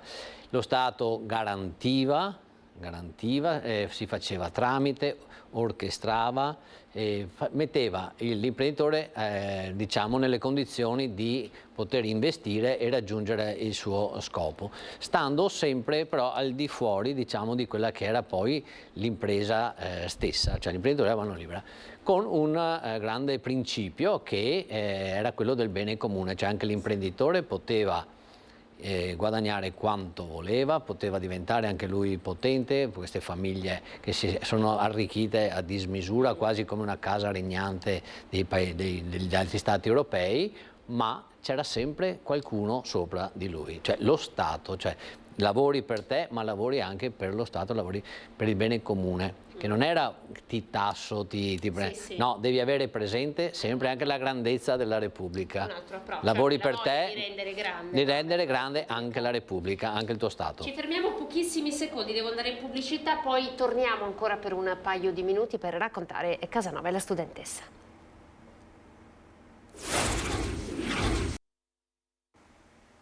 Eccoci, buongiorno, ben ritrovati, prima edizione, siamo alle battute finali, vediamo se riusciamo a recuperare le parole di Zorzi, dello storico che prima erano presenti nel trailer. Intanto volevo chiedere a Federico le tappe, no, di questo spettacolo teatrale. Resterete solo a Padova o c'è anche la possibilità di uscire dalla provincia di Padova e diciamo, trasferire lo spettacolo nei teatri del Veneto?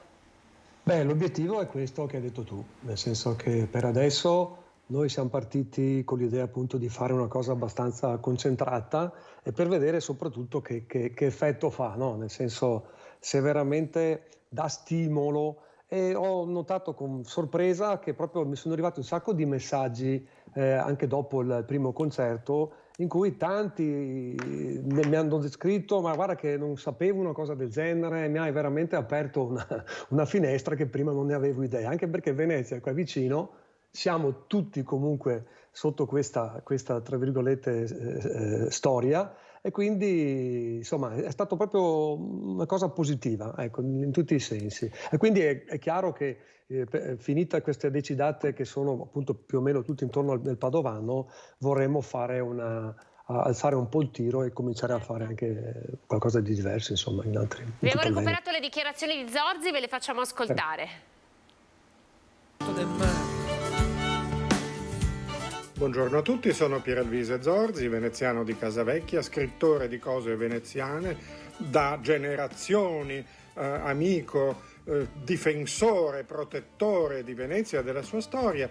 Ecco, noi abbiamo fatto questa cosa con Federico Zecchin perché in realtà i tanti ragazzi e tanti giovani che oggi girano per Venezia e che dicono di essere veneziani o comunque che veneti non sanno nulla della storia di Venezia e quindi anche della storia del Veneto, paese che abitano con orgoglio. Noi vogliamo che tutti coloro che vedranno questo video e che tutti coloro che vedranno questa nostra opera escano più contenti, più sereni e soprattutto con più orgoglio e più serenità, più felicità di appartenere a una grande gente, a una grande nazione e con una grandissima tradizione storica di intelligenza, modernità, intraprendenza e spregiudicatezza. Grazie a tutti. Allora, si parte il 6 di novembre, se non sbaglio, a Selvazzano dentro. 30 domenica pomeriggio, per cui un orario... Un orario insomma esatto, e poi abbordabile. E poi Cadoneghe, 90 Padovana, Cittadella il sabato successivo. Dove si trovano queste date così... C'è una pagina Facebook, proprio dedicata. Casanova e la studentessa. E la studentessa. Grazie per essere... Poi il titolo Casanova la studentessa sarebbe un po' un titolo sbagliato, perché sarebbe la vera storia di Venezia raccontata ai giovani d'oggi, tramite Casanova la studentessa, perché il titolo solo Casanova la studentessa dà l'idea come se sia una storia di Casanova amorosa. Una storia d'amore sostanzialmente, invece no. Per gente che non c'entra proprio niente. No, deve essere una voce narrante. Esatto. Grazie ai nostri ospiti davvero per essere stati con noi, Federico Zecchini, Alberto Montagnera, Raise Venete. Grazie. Grazie a tutti. Ciao. Arrivederci, noi torniamo in pubblicità.